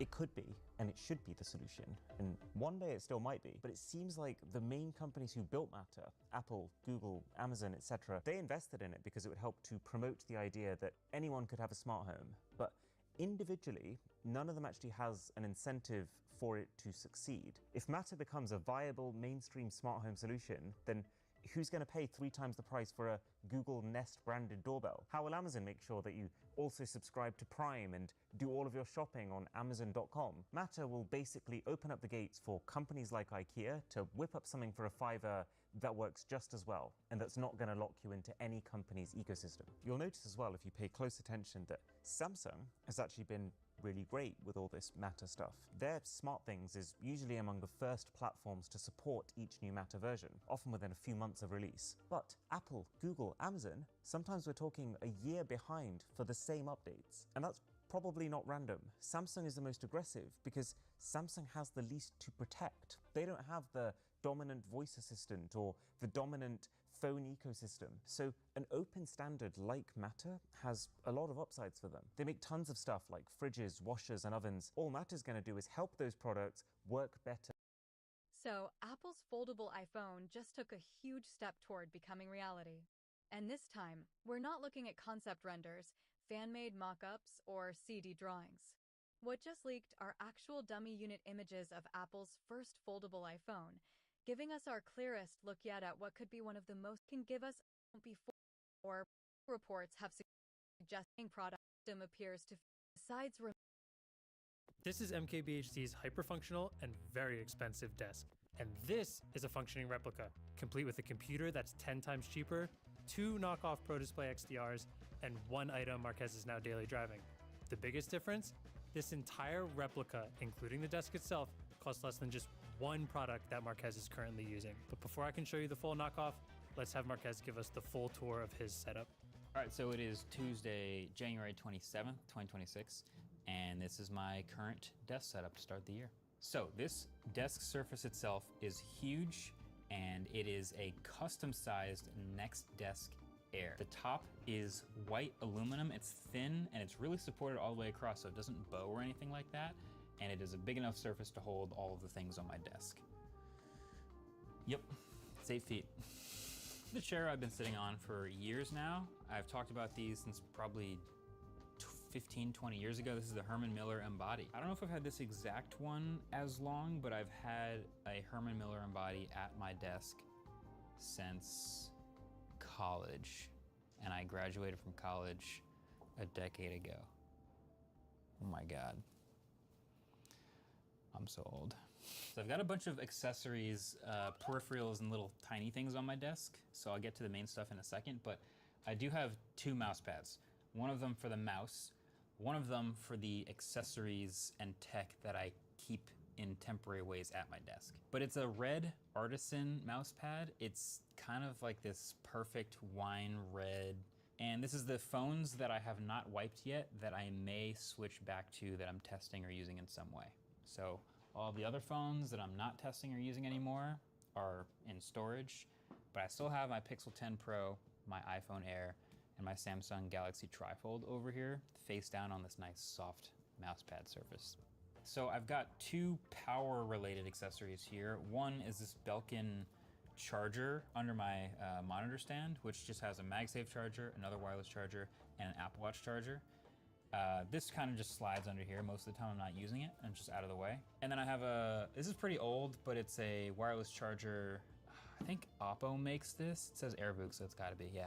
Oppo makes this. It's just a generic wireless charger, but it's up so that more variety of sizes of devices can work on it and I don't have to align it. So this is the daily driver setup right here in front of me. I've gotten a lot of crap for this, but it looks a little weird and I'm fine with it. It's my keyboard, my mouse, and my trackpad. So a lot of you know I use a Mac. This is the Apple wireless trackpad. It's USB Type-C now, and it's black. But I have them both going on at the same time because I usually use the mouse over here, which is my Logitech MX Master 4. And then when I'm editing, I specifically use the trackpad to do my horizontal scrolling and to do my swiping between spaces. So I do a lot of the gestures on the trackpad and the clicking on the mouse. Then the keyboard in the middle, which is my Keychron Q1 Max with a couple custom keycaps on it. And they're like magnetic interfaces cheaper. Okay. So your size top, it probably wouldn't be too bad, but which actually made it really hard to install because I have to put the case halfway on to get the wires in and then plug in. But I did 3D print a piece so that you can push on it and you still can access the power button from the back. So the reason I did this is because I have found on eBay parts only Mac Pros for under $100. So if you really remain flat. Mon bureau, c'est un Ikea Autospolar en 1,60 m par 80, bien assez grand pour bosser dessus et pour mon double écran. Le support double écran, je l'ai acheté sur un tourné depuis derrière qui traîne là, pas grand chose. Et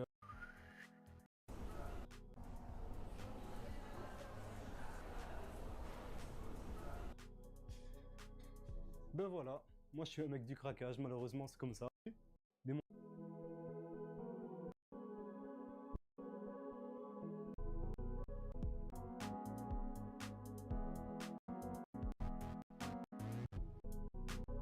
Bon point.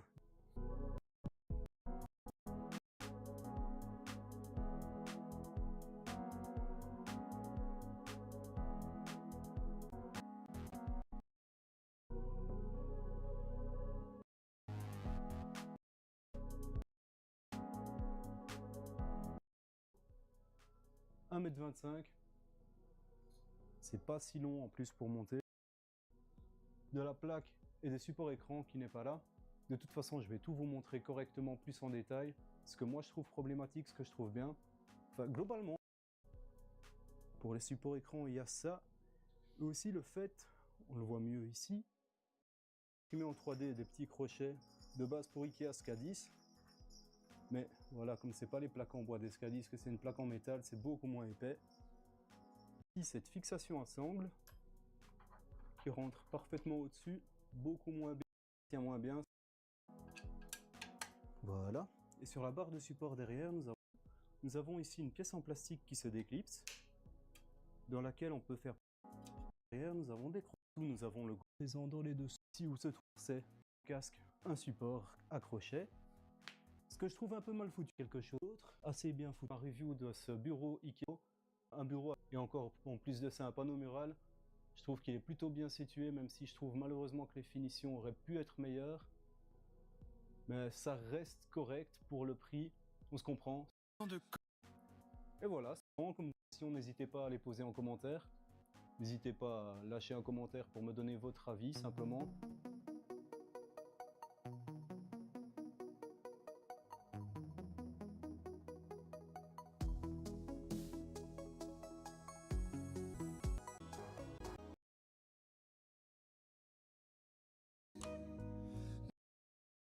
What if your home could think for itself? From AI-powered security systems to smart gadgets that save time, money, and effort every single day, these inventions are transforming ordinary houses into futuristic smart homes. Some of these gadgets are incredibly practical, while others feel like technology from 10 years in the future. And trust me, the final gadget on this list solves a problem almost everyone deals with daily. Smart lights are great, but the Philips Hue bridge unlocks their full potential. This compact hub connects all your Hue devices into one intelligent ecosystem, allowing room-based automations, voice control, remote access, and custom lighting scenes. You can schedule lights to turn on automatically, control them while away from home, and even sync them with other smart devices. Honestly, once your lights start responding automatically to your daily routine, regular switches suddenly feel surprisingly outdated. Watering your lawn becomes completely automatic with this smart irrigation controller. The Rakio system can maps your home, avoids obstacles.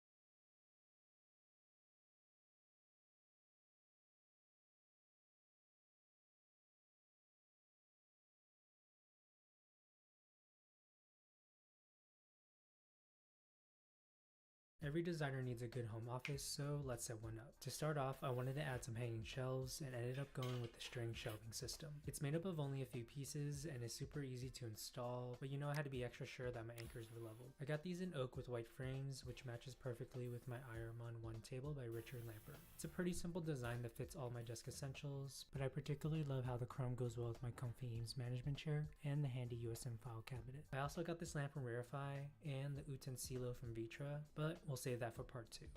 Every designer needs a good home office, so let's set one up. To start off, I wanted to add some hanging shelves and ended up going with the string shelving system. It's made up of only a few pieces and is super easy to install, but you know I had to be extra sure that my anchors were level. I got these in oak with white frames, which matches perfectly with my Ironman 1 table by Richard Lambert. It's a pretty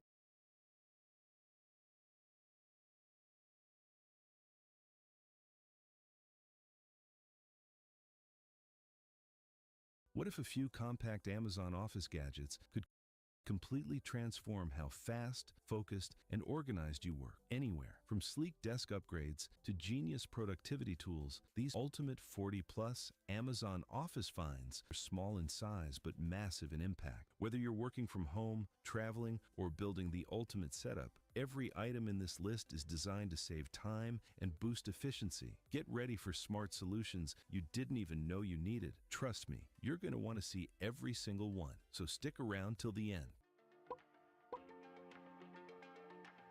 Footrest. Ever uncomfortable? That's exactly where the V-angle keeps you with just smooth, fast print. Steps in like a built-in desktop, keeps your level of scattered making a day more alert. That's bullshit. The court of public opinion. That is Reddit, Twitter. Cause like, look, this is what it used to look like before, bro. Now, bro is fat as fuck. Now, I don't know how he got famous, Chow. I ain't gonna lie to you guys. I have no idea how this guy got famous. Was he like a gaming streamer? Like, I'm assuming that's what it was. He was a gaming streamer? Let me tell you why. At this point, the case is over. I've been trying to get this divorce settled. It was a lot longer process than I thought. And I haven't talked about Okay, what is OTK? What the hell is OTK? About it in any official way up until this point. There's two different courts. There's the court of public opinion.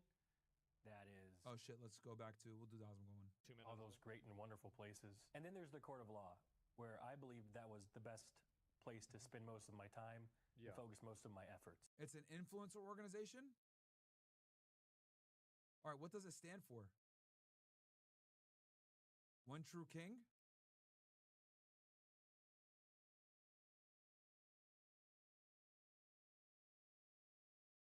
Okay.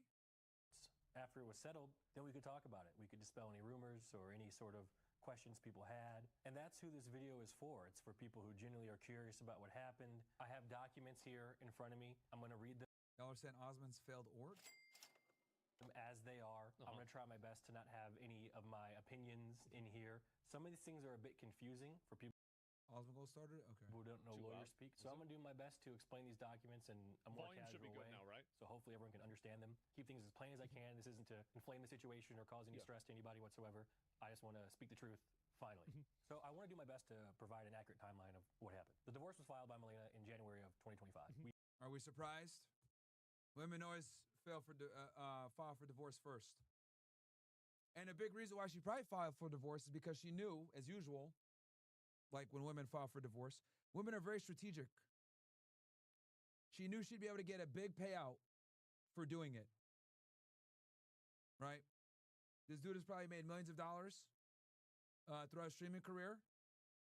And she knew that there would be more upside to divorcing him than downside.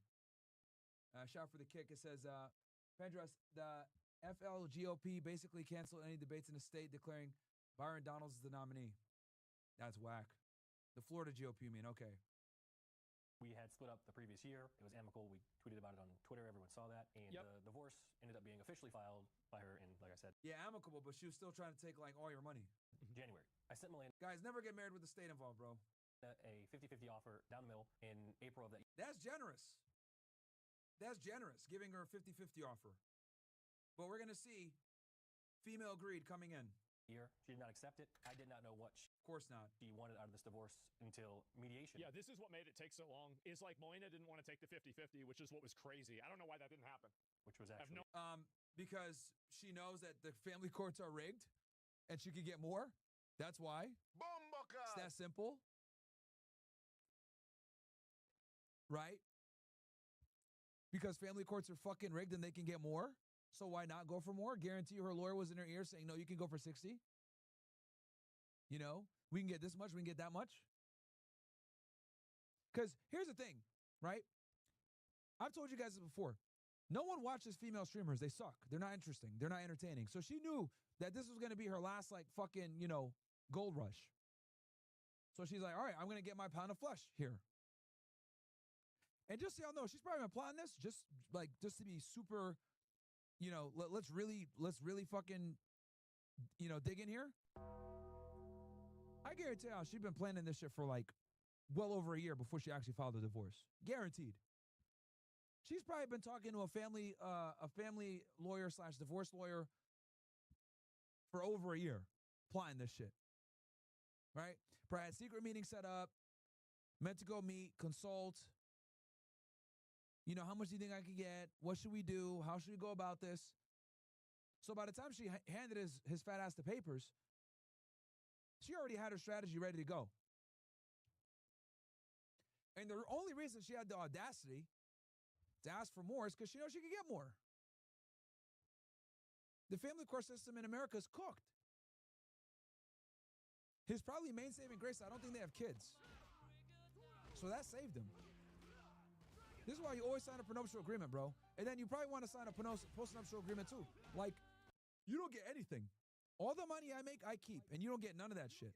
Bro, the only way that you guys can get, like, the only way to protect yourself in situations like this is you have to make it where, like, the woman gets nothing for leaving you. See, this is ugly truth that y'all got to understand. Women are painfully pragmatic when it comes to shit like this. Okay? Painfully fucking pragmatic. Okay? Women actually end up being like the idealists, while dudes are the fucking, you know, women are the pragmatists, while men tend to be the idealists with shit like this. You hope it's going to work. You think love is going to conquer all. On her end, she's like, no. Men are in love, women are in business, bro, when it comes to this bullshit. And that's a red pill that a lot of y'all are going to have to swallow, bro. This is why, when you get married, you have to have ironclad paperwork where she gets no fucking benefit for divorcing you. She gets no fucking money for divorcing you. Some stupid ass nigga says CJ's line. Yo, shut the fuck up, bro. Shut the fuck up. But dudes have been saying this line for literally decades. Like, shut the fuck up, bro. Hate these fucking niggas, bro. Like, yo, always coming in here saying some bullshit. This dumbass nigga, Forge Master. Yo, shut the fuck up, dude. You're literally a retard. Niggas been saying that line forever, bro.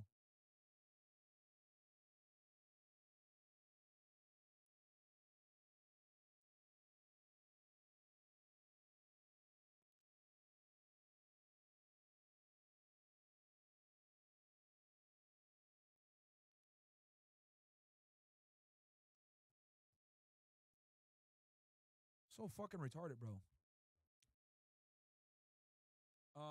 But anyway. Yeah, so like I said before, the people have been saying that line for decades, bro. Like, you must be new here, bro.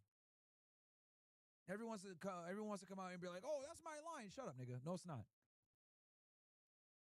Anyway, so yeah. Men tend to get in love, women tend to get in business. They break up with you way before you find out about it. Okay? They break up with you way before you find out about it. No idea why. And essentially what she wanted was the same thing she wanted in trial, and that's what we have here. I warned Milena that trial would be very expensive. It would cost hundreds of thousands of dollars, but still we had to go to trial, and you'll see why. So bear with me now. We are going to go into... Yeah, the fact that she knew it was going to be expensive, but still said we're going to go to trial is crazy. That's fucking nuts. That tells you where her mind's at. You know what I mean? Some legal documents. Oh boy. What I have here is what they call Milena Midtoy-Palom's First Amendment disposition of issues. So this is essentially what she wanted. I'm going to read the document to the best of my ability because I can't read very well, but I'm going to explain things so everyone can kind of understand what she wanted and how it went down. Keep in mind, we each had this. This one's hers. This one's... She could have taken the 50-50, but of course, I don't know if she was going to get 50-50, so why...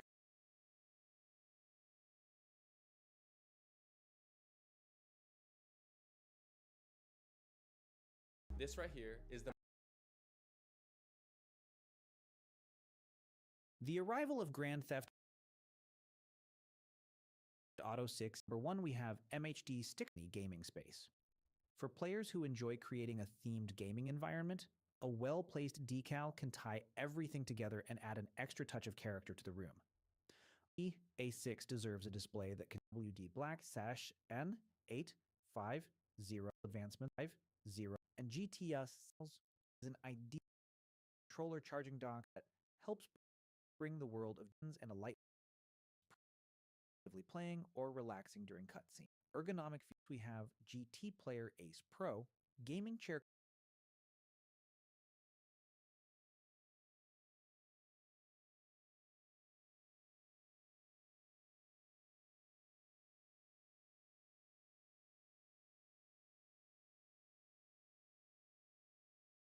comfort becomes increasingly important during extended gaming sessions, and the GT Player Ace Pro gaming chair is designed to provide lasting support. Ergonomic features help promote better posture while reducing strain on the back, neck, and shoulders. Adjustable settings allow users to customize their seating position for maximum comfort, whether they are actively playing or relaxing during cutscenes. The premium design also complements modern gaming setups, adding a professional and stylish touch to the room. For gamers planning to spend countless hours exploring GTA 6, a supportive gaming chair can make every session more enjoyable. So these are some of the best accessories for GTA 6 to buy. If you enjoyed our video, leave a like and subscribe for future updates.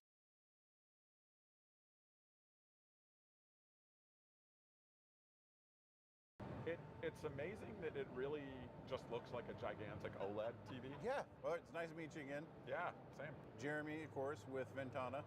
So tell us a little bit about the elevator pitch version of your company. Yeah, so we started a company called Megapixel in 2017. All of us are from a background of professional video. We've been in concert touring, Super Bowl halftime shows, those types of events. The Janet Jackson wardrobe malfunction we did, that was 10 feet away from me as it happened. But we've also been in the motion picture industry.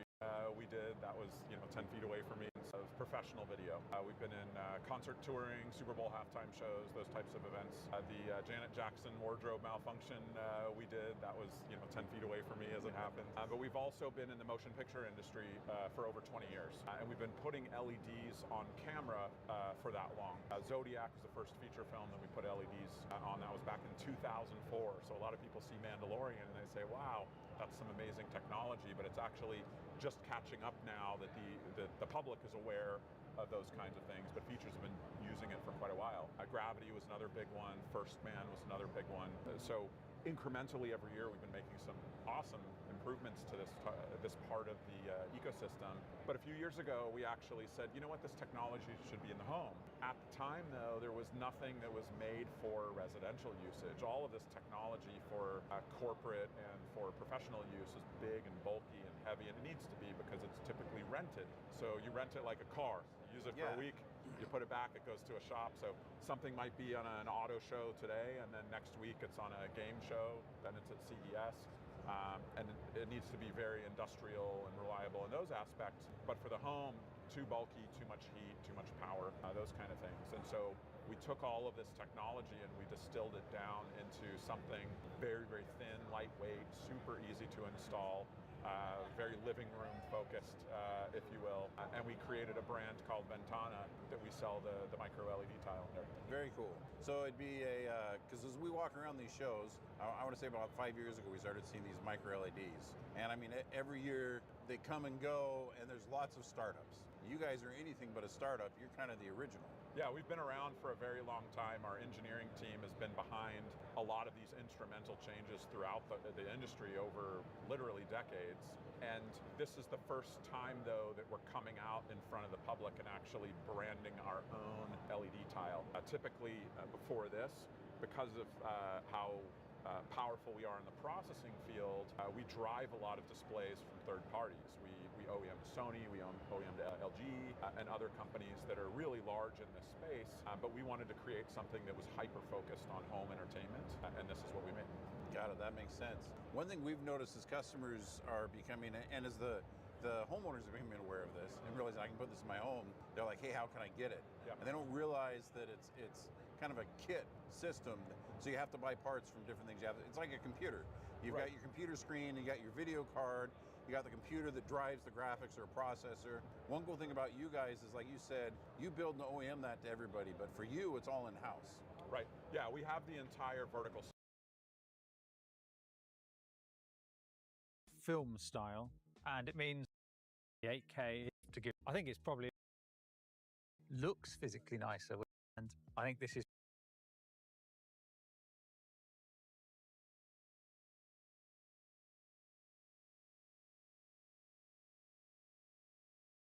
The most minimal looking but functional. This right here is the most minimal looking but functional desk setup I've ever had.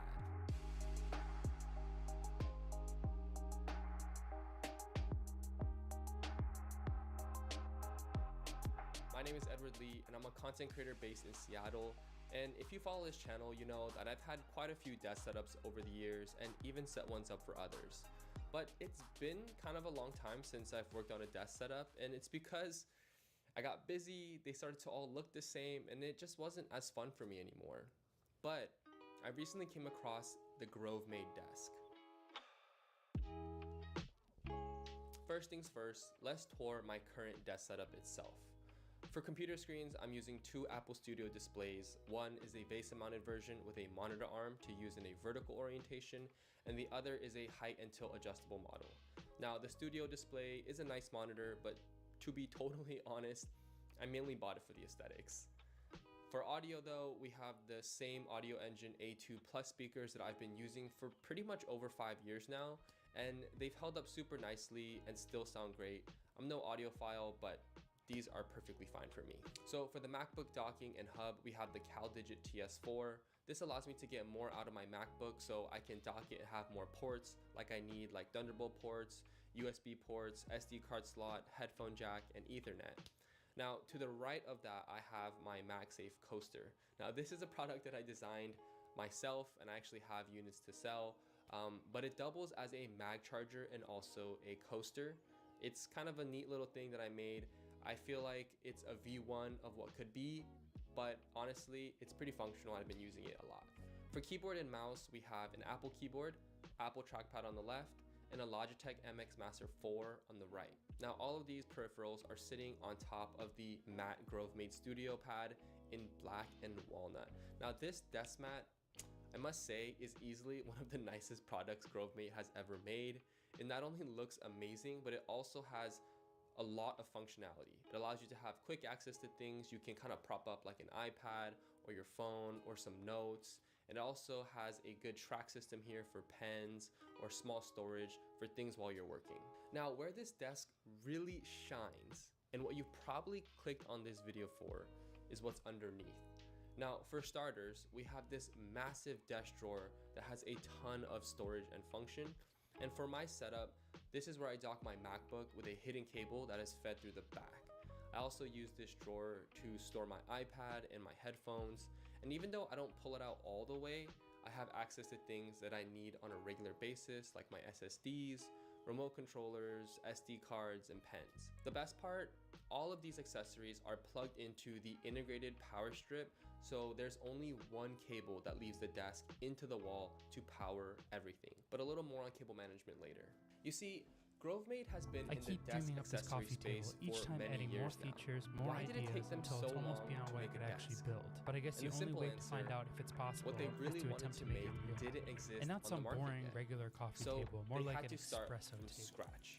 I had the chance to talk with the designers at Grove Made in person using about my the design challenges TV they silicone overcame and how intentional they had to be to create this desk. I'm breaking up with my ultra-wide monitor. Yes, you heard that right. My 49-inch Asus computer monitor is being sent away, and I'm getting a replacement. Now, I know many of you will be confused because I get so many inquiries about my monitor, and I have loved it. I've used it for 3 years now, and it has been a great companion as I've worked on my PhD. But it's time for an upgrade, and that all starts with my new studio display from function and design into one. Now, challenge number 1 was storage. So a lot of these sit-stand desks don't have enough storage, and we noticed our customers struggling with that. So we had ideas how to increase it, but there's a couple issues, right? If you do this desk setup right here is the classic IKEA desk hack. You start with a Colby countertop and 2 Alex drawers. The drawers become the legs and the countertop ties it all together. But here's the thing, the standard Colby does not have enough depth, so I had mine custom made to fit my space better. This desk setup right here is the classic IKEA desk hack. You start with a Colby countertop and 2 Alex drawers. The drawers become the legs and the countertop ties it all together. But here's the thing, the standard Colby does not have enough depth, so I had mine custom made to fit my space better. I extended the width from 186 centimeters to 200 centimeters and the depth from 60 to 75. It's a simple setup with drawers for storage and a solid countertop for a clean look. And if you want, you can also get some legs and attach it to the bottom to turn it into a standing desk. This desk setup right here is the classic IKEA desk hack. So Philips Hue just leaked its cheapest floor lamp ever, and it costs less than half of the one they currently sell. But that leak is only the third most interesting thing Hue has done in the last month or so.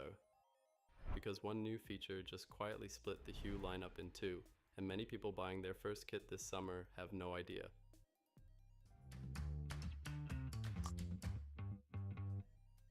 So here's everything new from Philips Hue, sorted by how big of an impact it has. But first, some quick context. Hue is owned by Signify, and Signify just reported a rough first quarter. Sales down to 1.27 billion euros, net income down from 67 million to 8. I mention that because it explains a lot of what they're doing right now. A company defending its margins behaves in very specific ways, so keep that in the back of your mind. Okay, let's start with the leak because it's the most fun. According to a dedicated Hue blog, who posted product photos on May 18th, Hue is preparing 2 new play lamps, a table lamp and a floor lamp. And the headline here is the price. The floor lamp is expected to land around 150 euros. The table lamp around 80. Now if we compare that to what Hue sells today, the Gradient Signia floor lamp is 330 euros. The Sina table lamp is 220. So these new play lamps would come in at roughly half the price. And here's how Hue gets there, according to the leak. The floor lamp reportedly shares its housing with a Wiz lamp. That's Signify's budget brand, but the Hue version uses richer color LEDs, full ChromaSync, and works with HueSync and Hue Entertainment. And instead of shipping pre-assembled, it comes flat-packed, so it's cheaper to ship. If that strategy sounds familiar, it should. It's exactly how Govee undercuts Hue. Govee just launched its own floor lamp 3 light this month at $130. So this is Hue, the premium brand, finally swinging back at the value brands on price. 2 important caveats though. Right now, this is single sourced. HueBlog is the only outlet with these photos, and no retailer listing or certification ID has surfaced publicly yet. HueBlog has an excellent track record on Hue leaks, so I'd lean toward this being real. But treat the pricing as expected, not confirmed. And the leak doesn't tell us whether these lamps include the newer Thread radio or stick to Zigbee only. Expected launch is June, which lines up with Hue's usual summer reveal. Okay, so now the feature that actually splits the lineup. On April 28th, Hue shipped a feature called Spatial Aware in app version 5.66. And here's what it does. You scan your room with your phone's camera using AR, and the app builds a map of where each of your lights physically sits. Then your scenes get smarter. Instead of throwing colors at your bulbs at random, a sunset scene puts the warm tones on one side of the room and the cooler tones on the other, based on your actual layout. It's a genuinely clever idea, and Hue says about half its scene gallery supports it at launch. But here's the problem that the marketing won't tell you. Spatial Aware only runs on the Hue Bridge Pro, the newer, more expensive bridge. The older bridge, the square white one, millions of people already own, can't do it. Hue's official explanation is that the spatial map needs more processing power and storage than the old bridge has, which is plausible.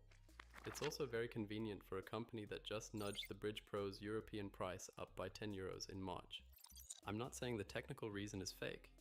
I'm saying the result, your best new features live on the more expensive box, is exactly what a margin-focused company wants.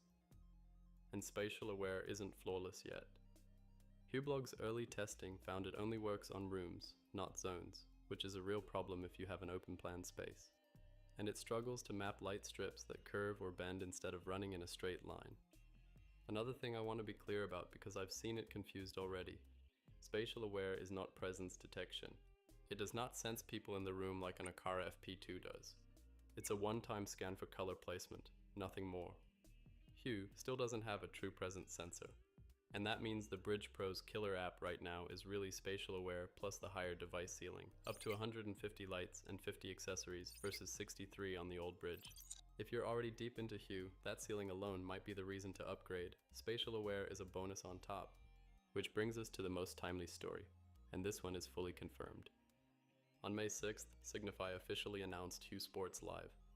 Your lights react in real time to a live football match. Goal for your team. The room flashes your team's colors. Red card, a red flash. Full-time win, a 15-second celebration in your colors. There's even a quiet mode between events. Your lights just sit in your favorite team's color, or shift to whoever matched. A couple of small strips that curve, scene gallerying, it's built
filmed in a lot of studios. This is amazing. Jimmy, now the floor is moving. Oh, wait, oh my God.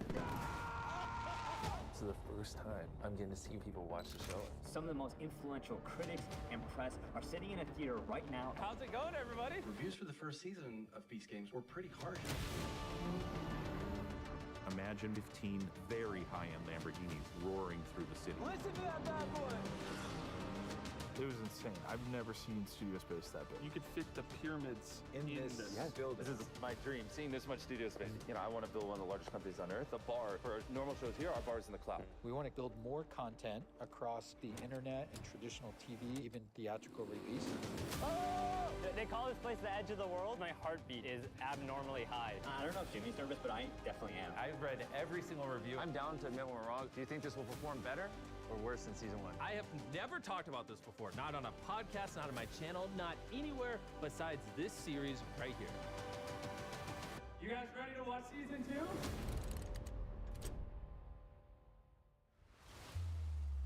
Okay, here they come. We're going. All right, we're here in Saudi Arabia for Beast Games Episode 9. You can see the 10 Lambos behind me. The 10 contestants are about to come out from the airport, and you gotta arrive in style. Getting the contestants in these Lambos, because obviously they have to leave the terminal somehow. Contestants, welcome to Riyadh, Saudi Arabia. Why did we film the last few episodes in Saudi? They just give us access to stuff we couldn't get anywhere else. I mean, we also just did a main channel video there where they let us drive a private jet down like the busiest highway in Riyadh. Hello, how you guys doing? And it was like, okay, we were gonna drive all the contestants through the city. We're gonna do it at 1 o'clock in the morning. It's very low key. Oh my God! That all sounded good. Nick, you wanna ride with me? Let's go. Let's get it. Can we go with you? Oh my God, here we go. This is my first time in a Lambo. Oh my God. Let's do it. Open it up. Imagine what 10 or 15 very high-end Lamborghinis roaring through the city sounds like. Listen to that bad boy! Let's go. What are we doing? Some of us on the set are like, oh, this is, low key. No one even knows we're here. We just got to the Times Square here in Riyadh. Usually this place is filled with people, cars, traffic. They've shut it all down for Jimmy and Beast Games. Everyone turn around! Contestants, welcome to Riyadh! This is your new home. The $5 million winner is gonna be determined here.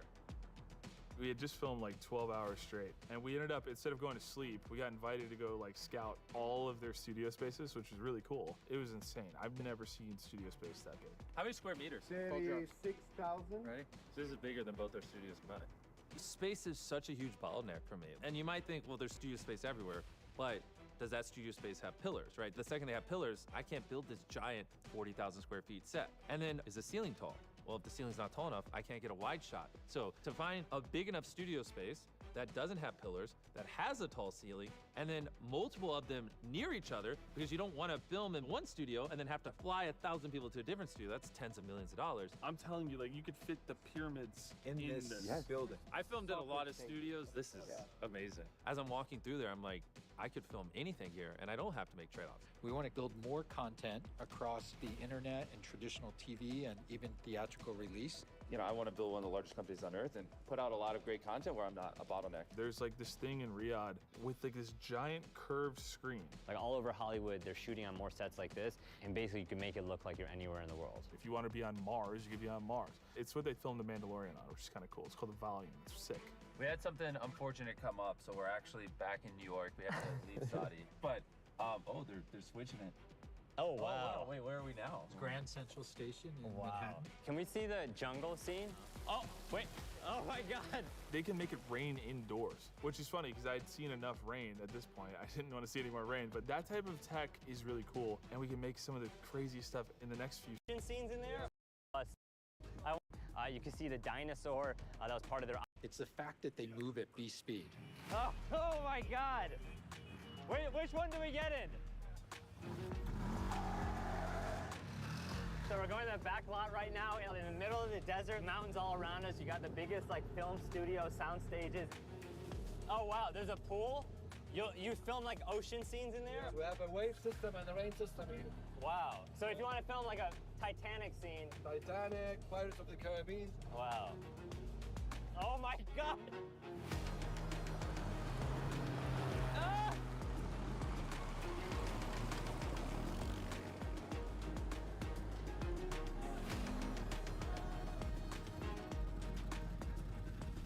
says my heartbeat is abnormally high.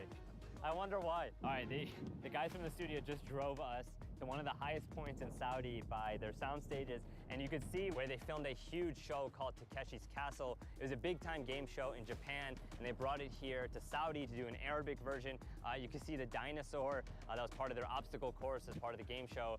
A school bus, the starting line was over there. So not only do they have a ton of sound stages that they're building, but they're also like turning huge international shows into something that the Arabic audiences could enjoy. And here they are, like hundreds of workers spending months to get this ready while we've been working on episodes 1 through 8. Most shows do one season on one set in one location, and here we are in our 4th or 5th location across the globe. This set is really good. It's so good. The little details they have on this set that we're discovering now that we didn't even know. Like what? Like, for example, see all these black lines, the walls, that's see-through, so we could put a camera on the other end of that. So if you come in here, you can see camera over there, camera over here.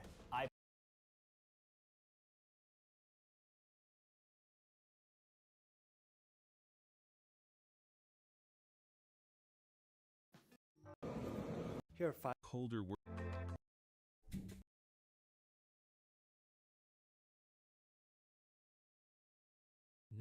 What is going on?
Hey, if you're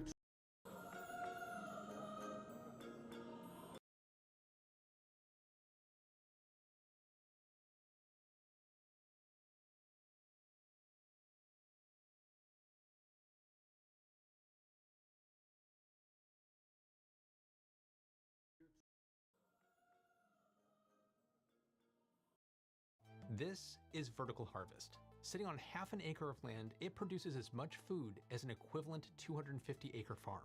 That's a 500 times more efficient use of land than traditional farming. But if vertical farming is so great, why isn't it more popular? And where and why does it make the most sense? So come with me as we tour one of America's newest and most advanced vertical farming setups in a facility that's just outside of Portland, Maine. We brought our cameras and captured everything, and found out that vertical farming is a lot more complicated than just plants on shelves, and a lot more interesting too. I'm Matt Farrell. Welcome to Undecided. This video is brought to you by Incogni. To say that I was excited to get inside of a vertical farming facility would have been an understatement. I've always been fascinated behind the engineering and logistics for how they work. And we'll be getting into all of that, but first, I met up with Chris Hogberg, the general manager of the Westbrook facility, and he gave me a quick rundown before we got into the seeding, growing, and harvesting process. We do really want to bring the farm experience to the public. So in the farm, we got Chris Hogberg, the general manager of the Westbrook facility, and he gave me a quick rundown before we got into the seeding, growing, and harvesting process. We do really want to bring the farm experience to the public. The industry. Radish blend, yes. Okay. In one spot, talking about. And the one thing that I thought was clever is how they can actually. This is vertical harvest. Sitting on half an acre of land, we brought our one of America's. Does it make the most sense? As an equivalent to the most sense. Facility vertical farming. Carol, welcome to Undecided. This video is brought to you by Incogni. To say that I was excited to get inside of a vertical farming facility would have been an understatement. I've always been fascinated behind the engineering and logistics for how they work. And we'll be getting into all of that, but first, I met up with Chris Hogberg, the general manager of the Westbrook facility, and he gave me a quick rundown before we got into the seeding, growing, and harvesting process. We do really want to bring the farm experience to the public. So as you're in here, you'll have seated trays moving above you on this. If you're stuck in a 9-to-5 and you know you want more out of life, I went from getting laid off at 29 with nothing to running a remote business that pays me more than my corporate job ever could, working under 10 hours a week, and this is my story. So when I first fell in love with entrepreneurship, or at least the idea of entrepreneurship, I think really occurred during college. And I was always fascinated and inspired by everyone's individual story. Everyone had a different story, everyone had a different background. And I always thought it was such an amazing thing that they forged their own path and became successful. And to me, that was always where my mind was going. I wanted to emulate, for whatever reason, I think it was just the independence of it all, but become that type of entrepreneur that lives that kind of lifestyle and makes their own path for themselves. I think a lot of people look up to you. And I think for me, deep down, like I always just wanted to make my parents proud. So that's really where entrepreneurship for me, I think first became a thing in terms of what I wanted to accomplish and why. And I think initially what I thought would get there was I had to build this big company. I think when you first don't know about the world as much and you're younger, you just see the headlines. And the headlines are obviously the biggest things happening in the world. Think, you know, Facebooks and Ubers of the world and thinking, hey, I got to build the next Snapchat. Original idea that no one's ever heard of before to be that person, you know, that's a successful entrepreneur.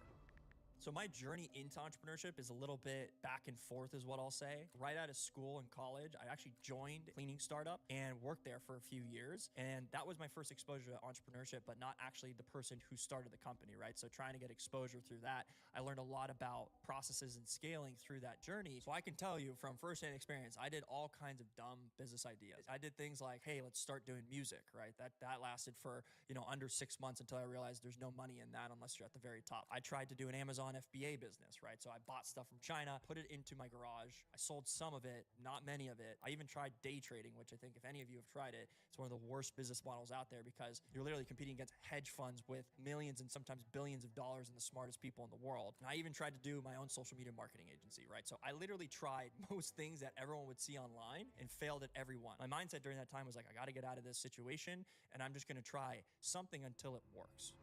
Looking back at probably one of the more interesting periods of time was when I had gone through all those things, right? Still didn't have anything that was working and got into crypto. It was, I think, 2021 during this period of time. And this was when it was absolutely ripping, right? You had COVID, you had the stimulus checks, you had all this capital going into the marketplace. I thought, oh my gosh, I'm going to retire off of this play for the next couple years and I'm going to be good, right? So that was where my mind was thinking, very short term, very gambler oriented at that time. That was also probably the biggest learning lesson for me. Now, obviously, you probably know where this is going to go. The market turned, there was a bank run, crypto collapsed. What seemed like days, everything that I gained was basically going to zero, right? It was basically going straight up, straight down. So I went through that whole experience thinking that I figured everything out, thinking that I basically landed on a generational wealth play and losing it all pretty much overnight. And that's when I was like, okay, clearly I need to change the way I'm thinking. Clearly, I don't know as much as I think I do. And I think at that time, I literally didn't know any better, right? So I just thought that this was never going to end and this is how it's always going to be. You're just going to keep making money every single day. And I think that was probably the biggest learning lesson in all of it is not really having a well-rounded mindset. And sometimes you got to learn through making mistakes. So during that period of time, I feel like where I grew the most was actually understanding what kind of businesses I like and what businesses that I don't like, and really learning from my mistakes. So I started to kind of really peel back the onions. And one of the things I didn't like about any of the things I had done previously was like, I wasn't really building any skills that were transferable. Even if you think about like day trading, like there's not going to be really many skills from there that are going to be transferable into other types of businesses. So I really didn't like that some of the businesses that I started were not building on top of each other. So that was one of the things I really learned that I wanted to make sure I had in this next business. The other thing I wanted to do was provide some level of security and stability. And so a lot of the things that I tried, it seemed like it was extremely volatile. And that's when I kind of revisited and went back to like, hey, a boring business, a business that has been around and they're doing just fine. They're getting all the things that I wanted out of entrepreneurship. It just isn't as sexy as starting a new app. So during that period of time, my mindset shifted to what is the easiest thing that I could do, that I could figure out, that I maybe even have the skill set for. So as I started thinking about these things, I already knew.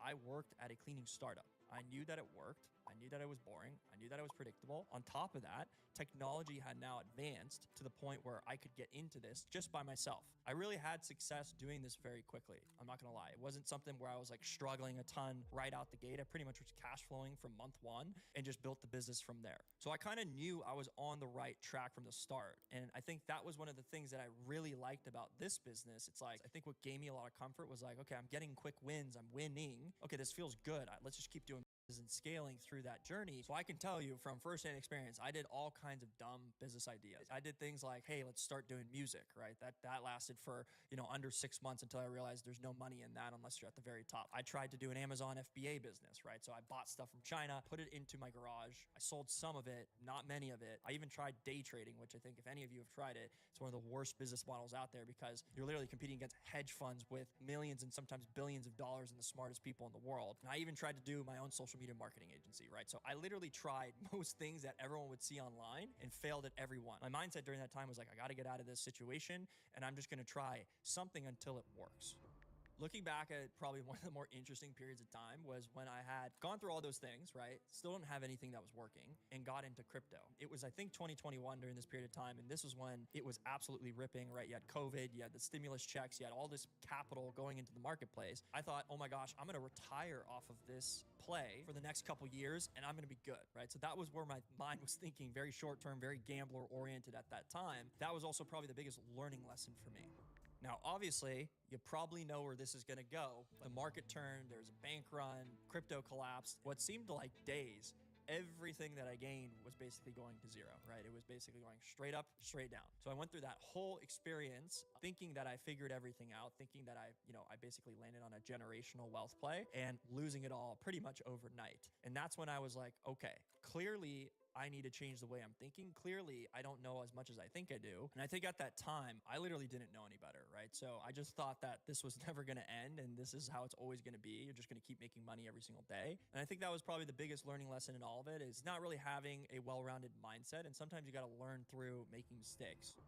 So during that period of time, I feel like where I grew the most was actually understanding what kind of businesses I like and what businesses that I don't like and really learning from my mistakes. So I started to kind of really peel back the onions. And one of the things I didn't like about any of the things I had done previously was like, I wasn't really building any skills that were transferable. Even if you think about like day trading, like there's not going to be really many skills from there that are going to be transferable into other types of businesses. So I really didn't like that some of the businesses that I started were not building on top of each other. So that was one of the things I really learned that I wanted to make sure I had in this next business. The other thing I wanted to do was provide some level of security and stability. And so a lot of the things that I tried, it seemed like it was extremely volatile. And that's when I kind of revisited and went back to like, hey, a boring business, a business that has been around and they're doing just fine. They're getting all the things that I wanted out of entrepreneurship. It just isn't as sexy as starting a new app. So during that period of time, my mindset shifted to what is the easiest thing that I could do, that I could figure out, that I maybe even have the skill set for. So as I started thinking about these things, I already knew. I worked at a cleaning startup. I knew that it worked. I knew that it was boring. I knew that it was predictable. On top of that, technology had now advanced to the point where I could get into this just by myself. I really had success doing this very quickly. I'm not gonna lie. It wasn't something where I was like struggling a ton right out the gate. I pretty much was cash flowing from month one and just built the business from there. So I kind of knew I was on the right track from the start. And I think that was one of the things that I really liked about this business. It's like, I think what gave me a lot of comfort was like, okay, I'm getting quick wins. I'm winning. Okay, this feels good. Let's just keep doing more of it. And I think that's where I started to realize like entrepreneurship can be done a different way. Kind of around that moment where people were starting to reach out to me, asking me, what was I doing? How did you do it? And that's when I realized that there is a lot of people who were in my same situation. And as I think back on a lot of the people I first helped, it's kind of surreal. And I think just having the one-on-one testimonial videos that I have with people, I start to realize over time that, okay, this is actually a lot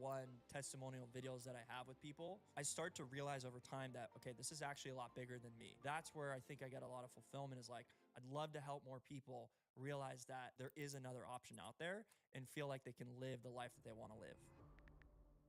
Now, to this date, I've literally helped over 400 people accomplish this goal. Many of them have been hitting 10,000, 20,000, 30,000. We even have a person that do $100,000 a month in their cleaning business. However, what I'm most proud about, again, is the way everyone's life changed for the better. A lot of people glamorize what entrepreneurship is with like the car and the house and all those things. A lot of the people that I work with, they're usually trying to retire their wives, spend more time with their kids, invest in their kids' future, and that to me is the fulfilling part where they feel like, okay, I can spend an afternoon with my daughter. I can go pick her up from school.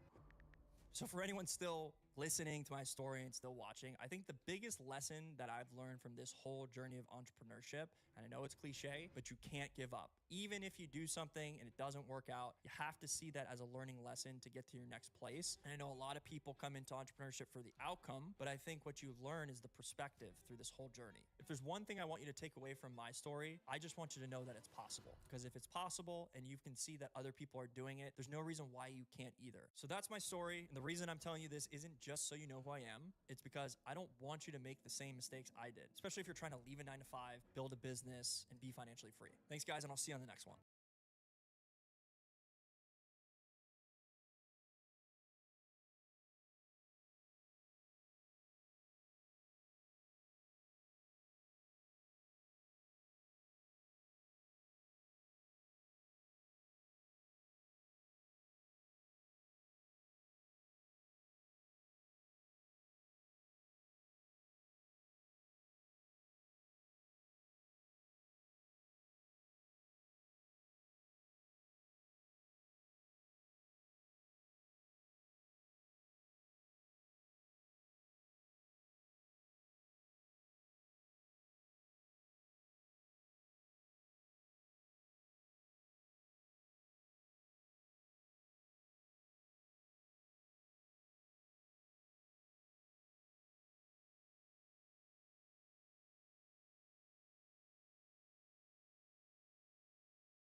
It is time for the best tech inside of our home. In our last house, it was one of your favorite videos showing you everything that we did because we did go crazy on some things, but we learned some stuff from the last house and we implemented it into this house. I would say we took some of the best from the last house and we got rid of some of the stuff that was just wasteful. So let's get started. I'm gonna show you what's inside of our house. The people that bought the house from us, they had the technician come over to look how to figure out certain things and get it all connected. They said this is the dumbest smart house I've ever seen. Just like our last house, we have a bunch of wires that are coming into the house, and here is our tower. We had 3, maybe 4 towers, and they were jam-packed with stuff.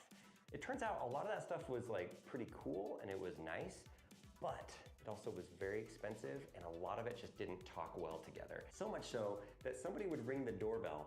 It wouldn't tell me or pop up a video of them on my app until the person had stood there for like 20 seconds and then walked away. I'd be lucky if I pulled up the camera and the person was at the end of the sidewalk still. Most of the time, they're just gone.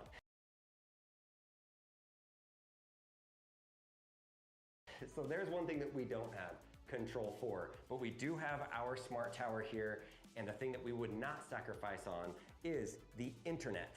We only have 1 tower, and this rack isn't even full. There's gaps inside of it. We could fill this up. Inside of this, we have a more advanced internet system than what we had in our last house. It's by a company called Alta Labs. Have you noticed sometimes that you go into one room and the Wi-Fi is just terrible, and then you go to another room and it's faster? I'm uploading footage, I'm downloading footage. We are posting multiple YouTube videos every single week. So if the internet is slow in this room, doesn't matter how fast your internet is back at the modem, back in the tower, that back room, it's gonna make you really mad, or at least it makes me mad. So right up here, tucked away, hidden, right next to our giant metal beam that we have going through that you can't see anymore. I wish we could see the beam, I'm sorry, it's in there. Sometimes people will plug in like a wireless repeater right there. You lose quality when you use one of those boosters, where with this, we have an Ethernet cable going through the attic, coming all the way to here, and it's plugged into that. So this is not some wireless repeater. We have the full Wi-Fi coming out of there. We even have one in London's room. We have one in the piano room. We put one inside of the garage. We only drive Teslas at this point, and every single one of them does software updates for the full self. Connected to the internet. You can choose take this 300.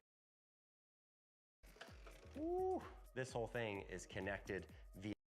We spent the last few days walking the floor at IBS 2026 in Orlando, and instead of trying to see everything, we paid attention to the products that actually made an impression. This is a full walkthrough of the brands and ideas that stood out to us. Let's start with one of my favorites. This is Fotile's 3-in-1 sink dishwasher. It turns one of the most hated kitchen chores